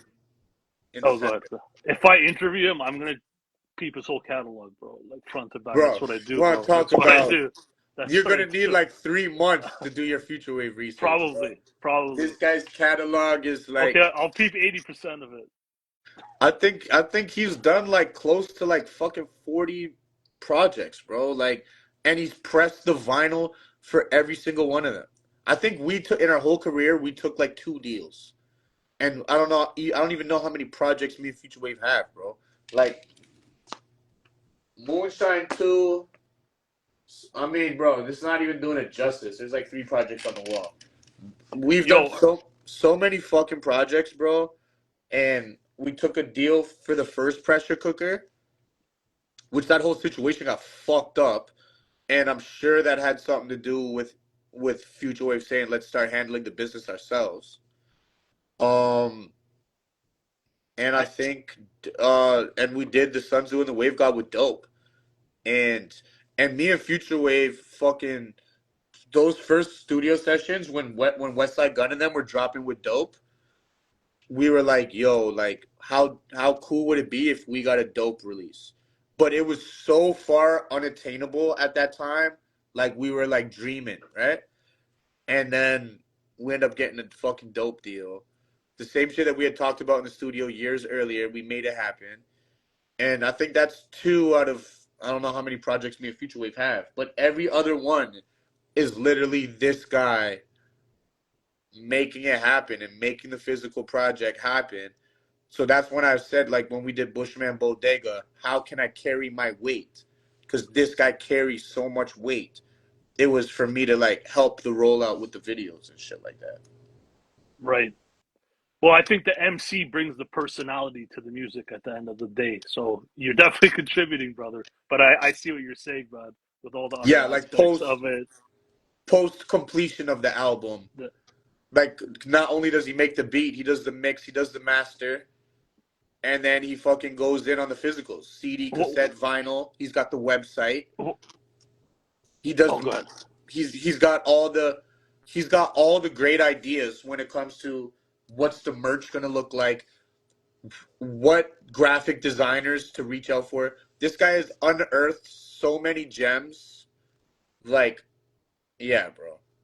And Futurewave is the ultimate. I, I The assume ultimate. your first album together, Pressure Cooker, is because his back was against the wall, probably yours as well. Is that where the term pressure cooker comes from? No, the pressure cooker. We named our studio the pressure cooker because we would Okay, got it. fucking make 5 Got it. songs in from scratch. And like I said, maybe I would come with 1 or 2 songs worth of verses, and then we would just those would be the warm ups. We would get those out of the way to get the fire going, and then he would make a beat on the spot. I would make the verse on the spot. So we called it the pressure cooker because we would just cook up so many songs so quickly. Yo, we've been talking for a hell of a long time. I still got a bit more. Can I have a How bit long? more of your What are time? where are we at right now? Uh, we're almost at 3 hours, bro. It's like 2:50. I'm gonna wrap it up within 30 minutes. Can you handle it? Yeah, Are I'm you here. okay with that? I'm here, bro. I feel like this is for the books, man. You know what I mean? The history 11:52, books. and we started at what, like 9:20? 9:15. Yeah, bro. I'm having a good time, man. Are you? I'm Thank you, having a man. good time, man. Thank you Thank you, again bro. for sharing your platform with me, bro.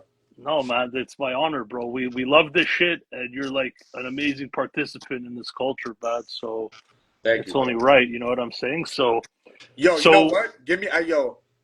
Now that I gotta take a piss, bro. no Give me problem. two Go ahead, minutes, man. bro. How's everyone doing, man? Who's enjoying this? We got Wino Willie. Is Futurewave still in here? 3 hours, bro. You could play it back in slow motion, man. 36 Cipher. Yeah, I'm gonna post it on YouTube, man, and on my Spotify. If not tomorrow, the day after, for sure, man. Bogey Black. This is hip hop. Hope everyone's doing well, man. That material, Danielson Futurewave, the unreleased shit from those times. I can't wait for that. Thank you. Crazy interview. Yo, my earbuds are gonna die. This is the first time this has ever happened to me in an interview. I have an interview with Vega 7, 3 hours, bro. That was previously my longest interview. This is probably gonna top it now. You should check it out. Thank you, everyone, man. Yeah, man. Hit follow, subscribe, do this shit out of love.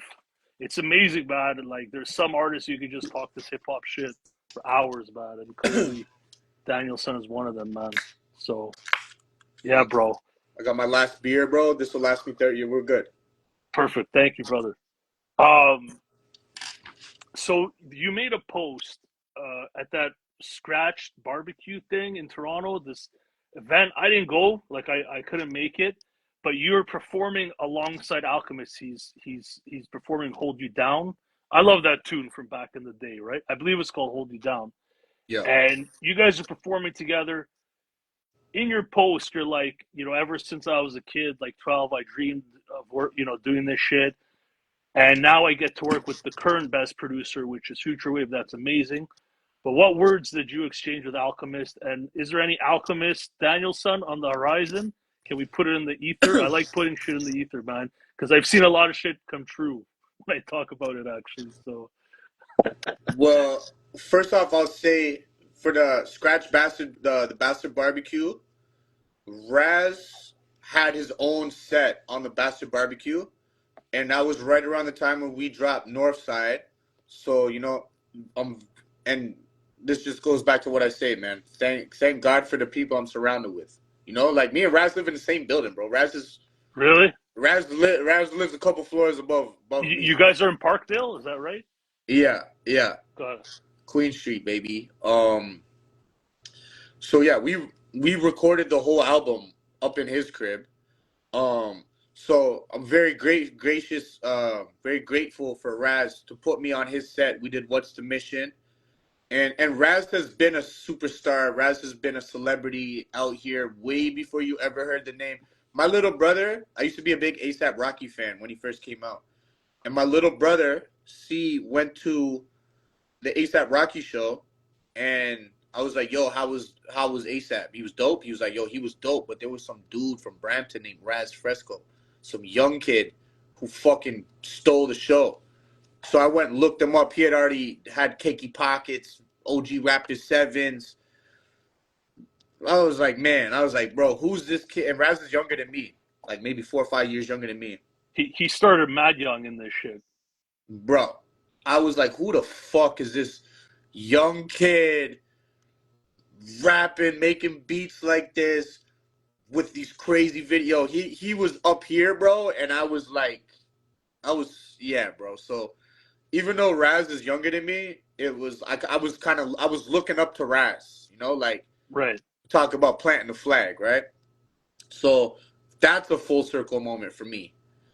And so thank God for Raz. He did the What's the Mission, and so then Alchemist is headlining that show, right? And by then, bro, I got like a fucking couple brewskis, and I'm like, fuck it, bro. Al's about to go on. I'm fucking weaseling my way onto this fucking stage, bro. Like bro, Oh, that wasn't part of the plan. no, You found a fuck way to get no, on. bro. Got it. Fuck no, bro. I weaseled my way onto the stage, bro. There was mad legends on that stage. Rich Kid was on the stage. Raz was on the stage. Scratch Bastard was on the stage. And when I talk about, I used to watch the Scribble Jam videos. Like Scratch Bastard won the Scribble Jam DJ battle. I watched that video where he did the fucking Star Wars anthem, like crazy. Um, so I got my way onto the stage and I had like set the security on a goose chase. Like a couple of my boys were like trying to get backstage, and at that point I was drinking. I didn't give a fuck, bro. I was riding the wave of the fucking performance and shit. I was on top of the world. So I sent the fucking security guard out that was watching backstage. I was like, yo, bro, somebody's over there bugging. Security leaves. I'm like, yo, bro, boom, boom, boom. Start getting everybody backstage, right? We fucking mob the stage. Now No there's way. a gang of us on the fucking Al's in the middle of his performance. Al is like just starting to get cooking, right? Does he even know And you guys? Does he know you guys even? He must. he, No. I had went up and talked to him briefly in the green room because Static Okay. Selector was there too. And shout out to Static, he's played my songs on his radio a bunch. Um, so I had a brief interaction with Al, and just something that reinstills for me like always be humble Yeah. because like my boy that I was with was like fucking hammered. And if I was Al, probably I would have been like, bro, get the fuck away from me to my boy I was with. But Al was like so gracious. I gave him a vinyl. He told me he was familiar with my music, which was like, I would have never believed that shit. Um, and then when I brought up Futurewave's name, he's like, yo, that guy's killing shit. So love to hear that. And then so Al goes on stage and I fucking get all the fucking guys on the stage and shit. But I'm on the corner, bro. Like I'm on the corner of the stage. I'm fucking dancing and shit. I'm doing my little two step. And then next thing I know, he does the hold you down. But he comes from behind the decks with the mic and he starts rapping his verse. And he made like two steps in my direction, and I was like, yo, this is my chance. I fucking hopped out, I put my arm around him. I caught a little vibe as he's rapping. And like, yo, shout out to JC, J Snap. She took an ill picture of me and Al for that shit, and that shit will go down in history for me. But yeah, Al was mad cool. We don't have any work, and if if it never happens, I'm okay with that. If it does happen, it would be a lifelong achievement for me because I used to rap on all like a mad Alchemist beats back in the days and shit. I mean, I when think it'll happen. I don't know. I feel it'll happen eventually. I have a I mean, feeling. when we talk about "We Gon' Make It," bro, like one of my favorite songs of all time, bro. He shut shit down. He's such a ill, like for somebody who is behind the turntables, but to He's like nice, man. He's nice. and could control the crowd with a mic, Yeah. and also hop out and rap and shit too. Like, shut that shit down.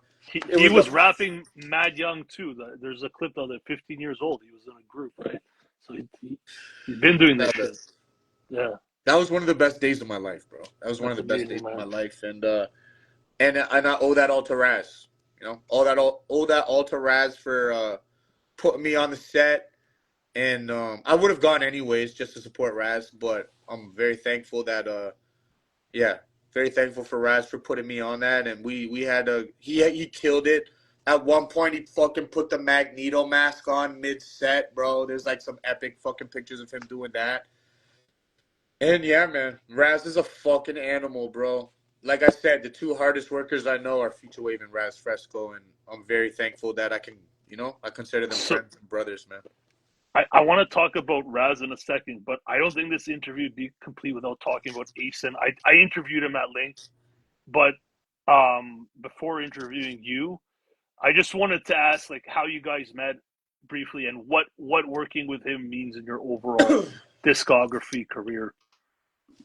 Um, how we met was because of Bozak Morris. Same with me and Futurewave. I was about to do Bozak Morris. aside from being a dope fucking producer. And then, okay, so when I said that Futurewave was the first to, let me correct myself. Bozak was the first to press his own vinyls that I'm Oh wow. aware of. Okay. Because Bozak was already doing shit with his GGBR label, and so I was with my boy Mookie in his car, and can't remember. I think it's 89.5. I could be wrong. I think it's 89.5 though. We were just bumping the radio, and we were hearing like Conway on the radio, Mayhem Loren, and we're like, "Yo, what the fuck is this?" And it was Bozak's radio station.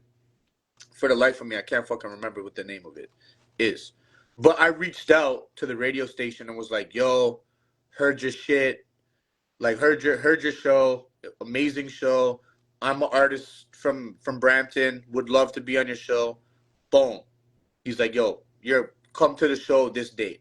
So now I start doing my research, and I see that Asan had already been on the show, and he killed that. He did a freestyle on it, killed it.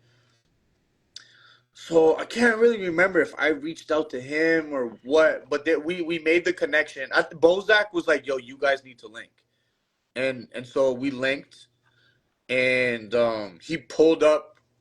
He pulled up to the Rumbar. He didn't come inside, but he pulled up in a fucking crazy Jaguar. I was like, "Holy fuck, Balling. who the fuck is this guy?" And we sat in front of the Rumbar in the driveway for like 2 hours just shooting the shit. Him and Uncle Doe. And then from there, we proceeded to make a crazy amount of records. Like you said, Jordan went on his Hollywood Briggs album. My timeline is a little bit blurry on like what was going on what, but then we made Physics of Filth.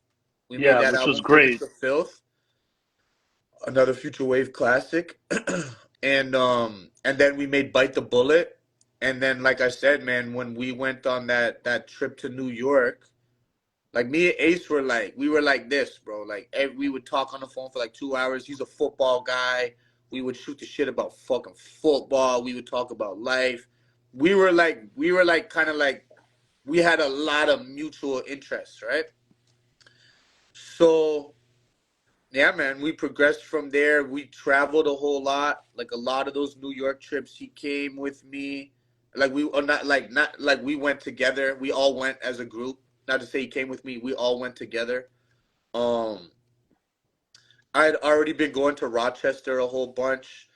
So one of them trips, Asa, we all went together. I think the very last time we actually went to Rochester and linked with the guys from the Cloth at the studio because that was right before COVID hit. Um, we all went together. We were at the show. We did a show in Toronto. That some unfortunate event took place, and then shit kind of like I was kind of moving in a way back then where like it was kind of like rubbing people the wrong way. But no, that was like when I was in my egomaniac. I was in my ego phase. You Right. know, Can you hear me, by the way? I can Can hear you you. hear me? Yeah, Okay, yeah. okay. Go ahead. Go ahead. So like going through that, like yeah, man.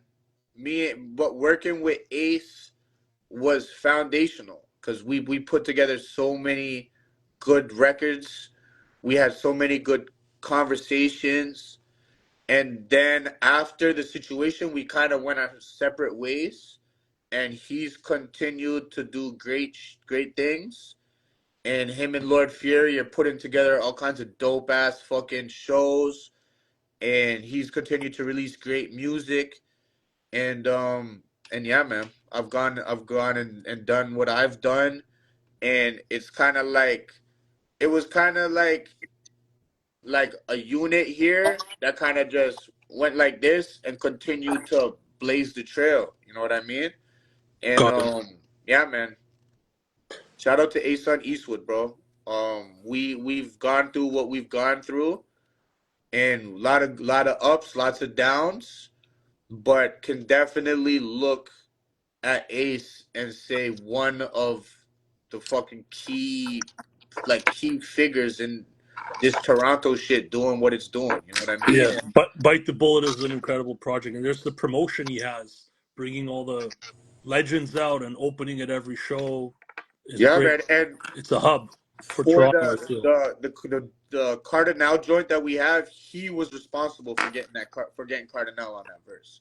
He was responsible for that. Him and his people.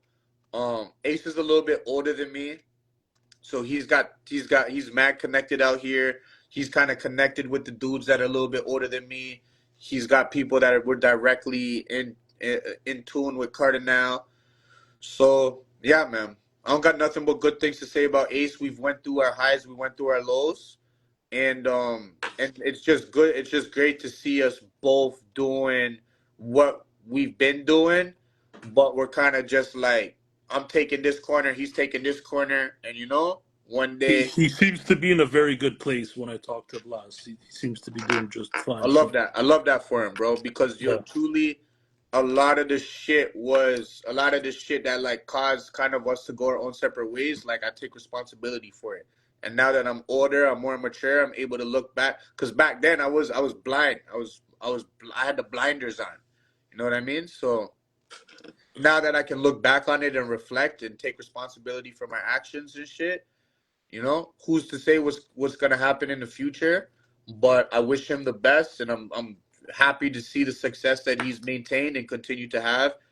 And yeah, man, foundational time. Like, bro, when I talk about me and this guy would talk on the phone for hours and hours, and be in the studio and just kind of just be like the same person but also different. Yeah, man. Shout out to Ace, and I wish him nothing but the best, bro. mentioning Cardi, Cardi did some talking also on your 2024 project with Raz Fresco. North Side, it seems like you maintain some type of rapport. Is he more just a supporter of yours from a distance, or is it something more than that? Um, I would say like, yo, first off, he's a fucking super legend. So just the fact that I'm able to be in the same, like my name is able to be mentioned in the same breath as a guy like Cardi is a blessing to me.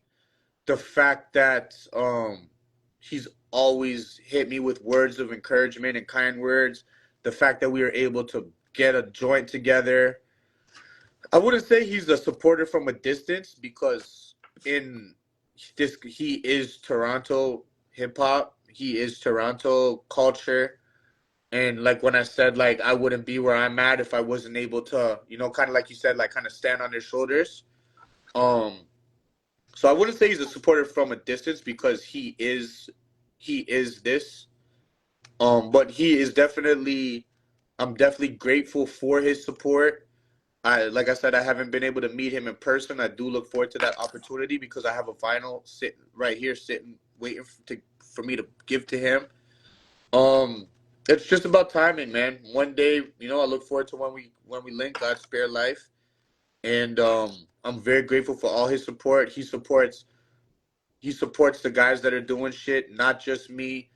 He supports guys like Ace. He supports guys like Raz. He supports guys like Futurewave, and I know that I'm very, yeah, man. I'm very, very blessed to be where I'm at, and for him, to kind of like accept me and what I'm doing and try and Yeah, shine some light on it where he can. Cause he's truly one of the OGs here, man. Truly, like a leader yeah, for yes sir, decades, yes sir, yes he for is. sure. So I just want to ask you a bit about your time away from the city, and then I got a fun closing question, and we're done, man. Thank you so much, man. Thank you, Daniel. So I believe after Bite the Bullet, just before COVID, I think it seemed like you went out to Quebec and you had to unplug, kind of, I guess in the bush, by the water, on the lake, work on the lake, all that stuff. Um, what was your mindset around that time, and what did that do for you, that time away from the city? Well, the place where I went, it was Northern Ontario, kind of close to Sudbury. Okay. It's called the French River. I had been going there for years, maybe like 5, 6 years. My dad would take me out there to go fishing, And so one trip we were up there, I had to go do the top. Shout out to my dude Mark from Top Shelf Premium. Um, if anyone who's not familiar, like all the illest rappers in this lane have gone there and done their freestyle. I'm very grateful that I've gone to do that as well. Actually got to meet, not for the first time, I'd already met Pounds, but Pounds did his freestyle the same day. I believe Smooth did as well, and I got to meet Smooth for the first time. Shout out to Smooth. Um, so they put together like a top shelf premium showcase at a place called the Brooklyn Bazaar, and I was in the bush fishing, and like 2 days later, I had to go to Brooklyn, and so it was my last day. We're like gonna do like 4 hours of fishing, and then like it's like a 4 hour drive, come home.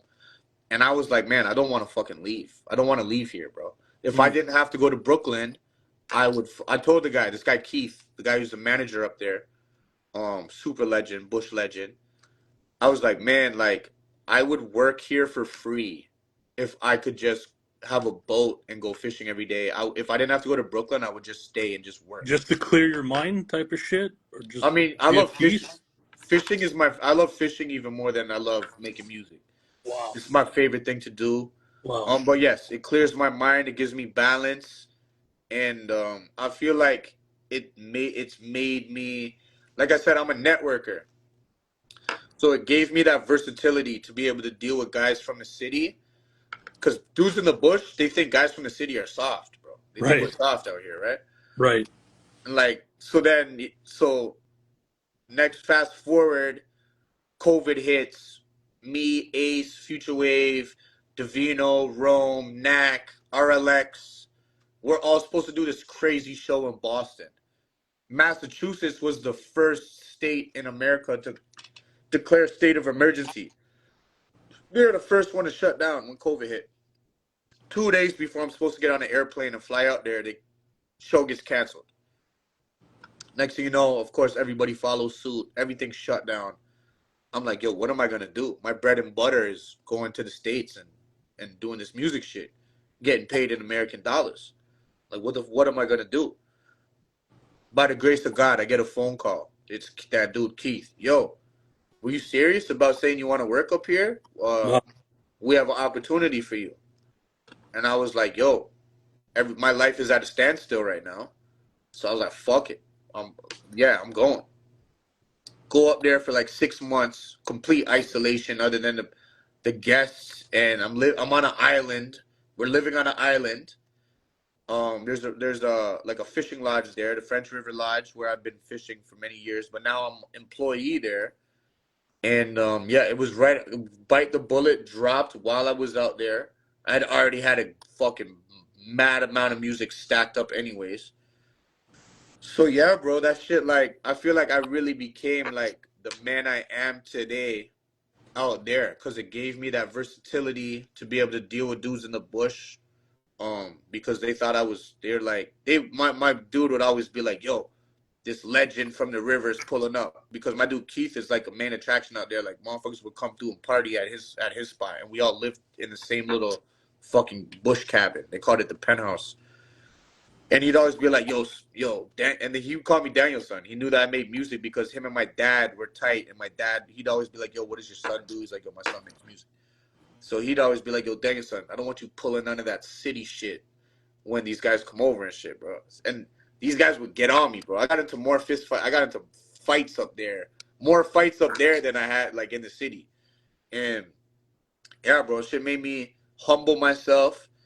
It made me realize, like, back then I used to like want like the flashy things of life, nice clothes. I wanted to drive a Benz. Now I'm living in a fucking small cabin with 3 other dudes. We're fucking sharing some fucking little shitbox toilet, you know, and I was the happiest I'd ever been in my life. That's amazing. It made me realize, like, yo, I don't need all the finer things of life to be happy. I just, like, let me get enough bread that I can buy me some land up here, and I just want to go fishing every day of my life. So, yeah, man, that's what that was. when I got back, it's funny because Ace came and visited me mad times when I was up there. Ace came and visited me mad times. And that just shows you the type of dude that Ace is. You know, he would take that 4-hour drive just to come kick it with me for Oh like wow, a couple hours type shit, right? that's a friend right there. That's a friend. Yeah, man. Yeah, man. That's no, well, and part of the reason, not only because everything got shut down, but shit was kind of hot for me in the city. We did a show. There was a shooting that happened at the show, so I was like, yo, I want to get out of the city for a little bit. And yeah, man, all directions leaded me, all arrows pointed to me going to the bush. I went out there for 6 months, went out there from May till October, came back like the weekend after Thanksgiving. And yeah, man, that shit changed my life. It definitely had a great impact on my music.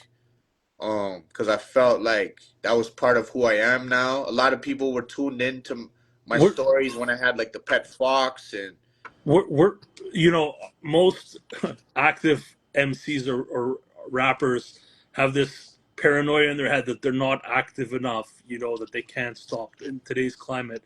Was that thought in your mind at all, or you were just so toasted with music that you didn't care I at was that point? burnt. I was burnt out. I was definitely burnt out.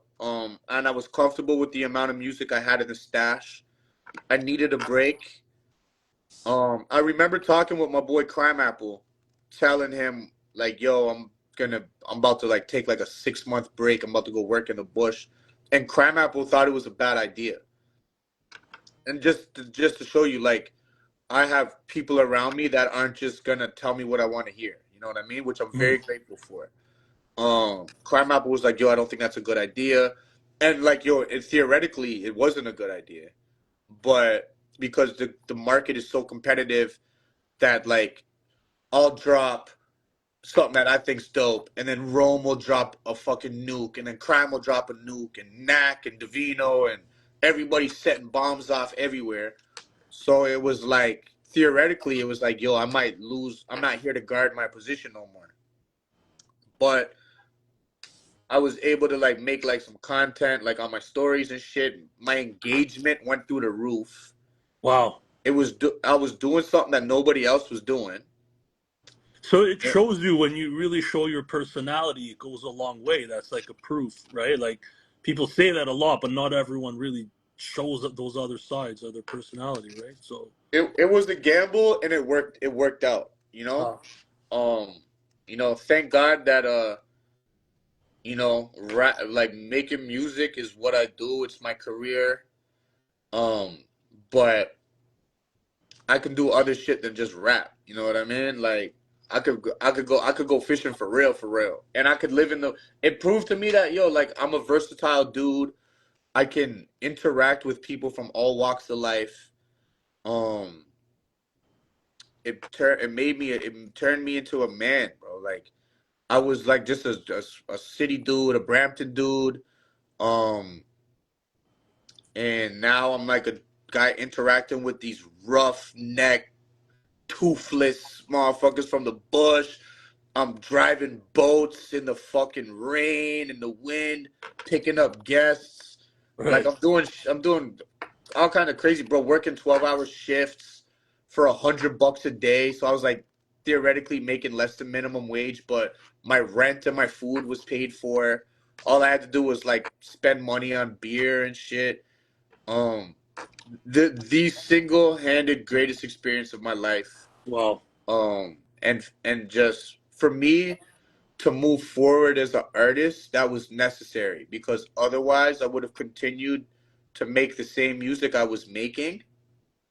But I feel like that added a different, And it you added brought it variety. back to your music with Bushman, Bodega, and all that. That's pretty cool, right? That's pretty Yeah, fucking cool, man. exactly. And yeah, bro, that the Bushman Bodega, and yo, my little brother, I was in the fish cleaning hut, right? Because I catch the fish, I clean it, I cook it myself. So I walk in there with a fucking stringer of fish. I'm cleaning it, bagging up the fillets in this little fish hut, this little fish cleaner hut. And my brother's like, "Yo, this is like the Bushman Bodega." And I was like, "Bro, That's an album title right there. So my brother was the one who thought of the album title. So I'm gonna put a bow tie on this, even though I could keep going. I'm gonna stop, and then I'm gonna ask you a fun question, and we're out of here. But here's my observation of you, man: is whether you're like young dude, sort of involved in some street shit, whether you're on the adventure with the music, whether you're on the adventure in the bush, whether you're going to all these different places in the U.S. in the hood, like networking with people. You seem to be down for a fucking adventure, traveling to Europe by yourself. And what I'm realizing is it's absolutely critical if you're an indie artist to be down for a fucking adventure.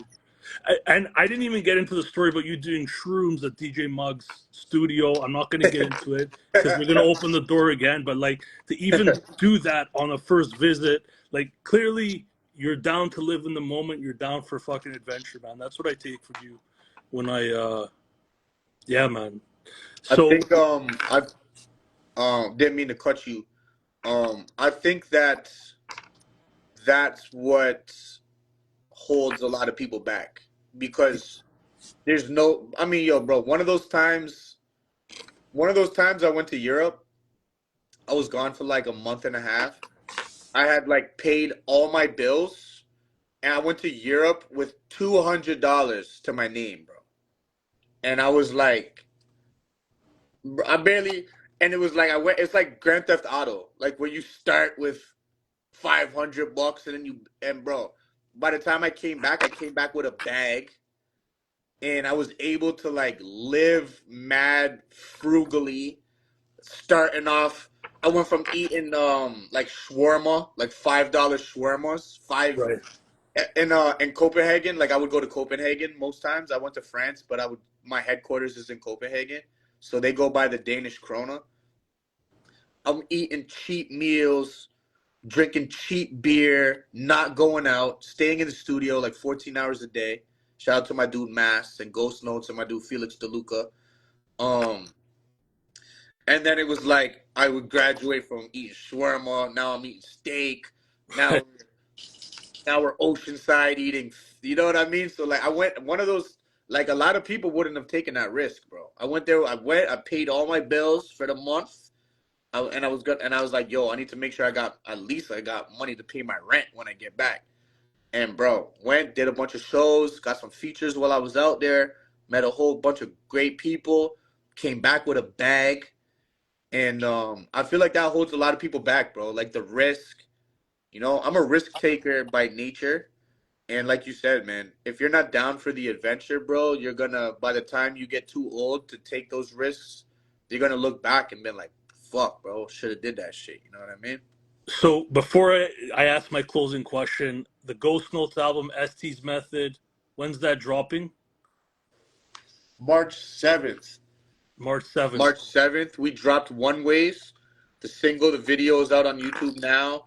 One Ways is on all streaming platforms. Today, me and my boy DFD Baby Lee from Houston, Texas, we dropped Men and Mice, which we shot the video in Texas. That dropped today. Next Tuesday, or what's it today? It's Tuesday today, right? Yeah. So a week from now, we have the second single drop in. Another video drops Tuesday, then drops on streaming. And then I think 2 weeks after that, the album drops. And we're going to have vinyl available. And yeah, man, shout out to my dude Ghost Notes, crazy talented producer, cool ass dude.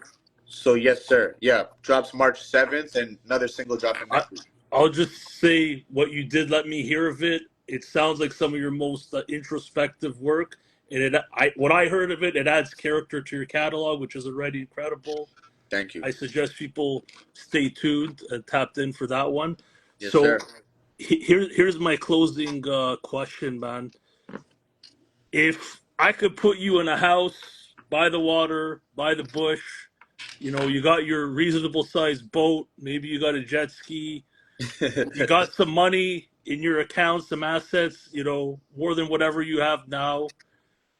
Would you put the pen down right now and just give it up for that life right now?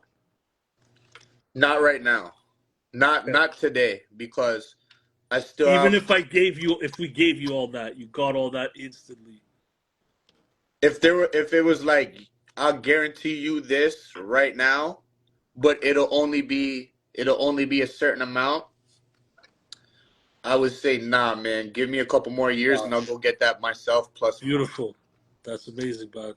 Yeah, man. But it would be tempting, but I still need to do what Rome is doing. I still want to travel the world and do packed shows. I want to get to that point in my career where even if I'm not actively releasing music, I could still go perform Pressure Cooker, perform Remo, like, and I've made so many friends all over my travels where when music is done and God spare life, I'm old, I'll still pull up to Jersey, go kick it with the guys. I'll still pull up to Europe, go kick it with the guys.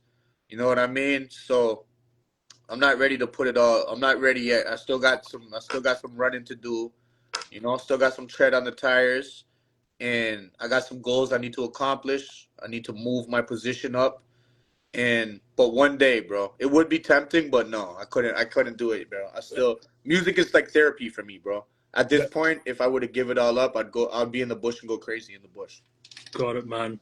That's amazing. It says everything about your commitment, man. It's been an absolute honor to chop up with you. Honestly, if you start making music now, just based on how much I love the craft and the culture and the music, I've been thoroughly entertained as it is. You know what I mean? I got to buy some more stuff from you just for all the entertainment you provided me. So thank you, man. Let me just shout out some people, then you could say your final words. We Yep. got Bad Child, Dead Perry, Christian Brawler, Mary Branded, Obi Trice.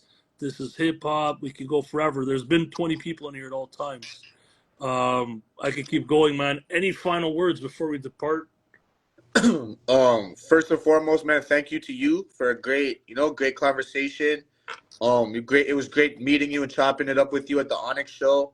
Thank you. Thank you for sharing your platform with me, man. I wish you all the best. You're doing great work. You're different than these other interview guys, man. You do thorough research. So, you deserve all the success that's coming your way, and I wish that more. I wish that for you. And yeah, man, rest in peace to my brother Kade.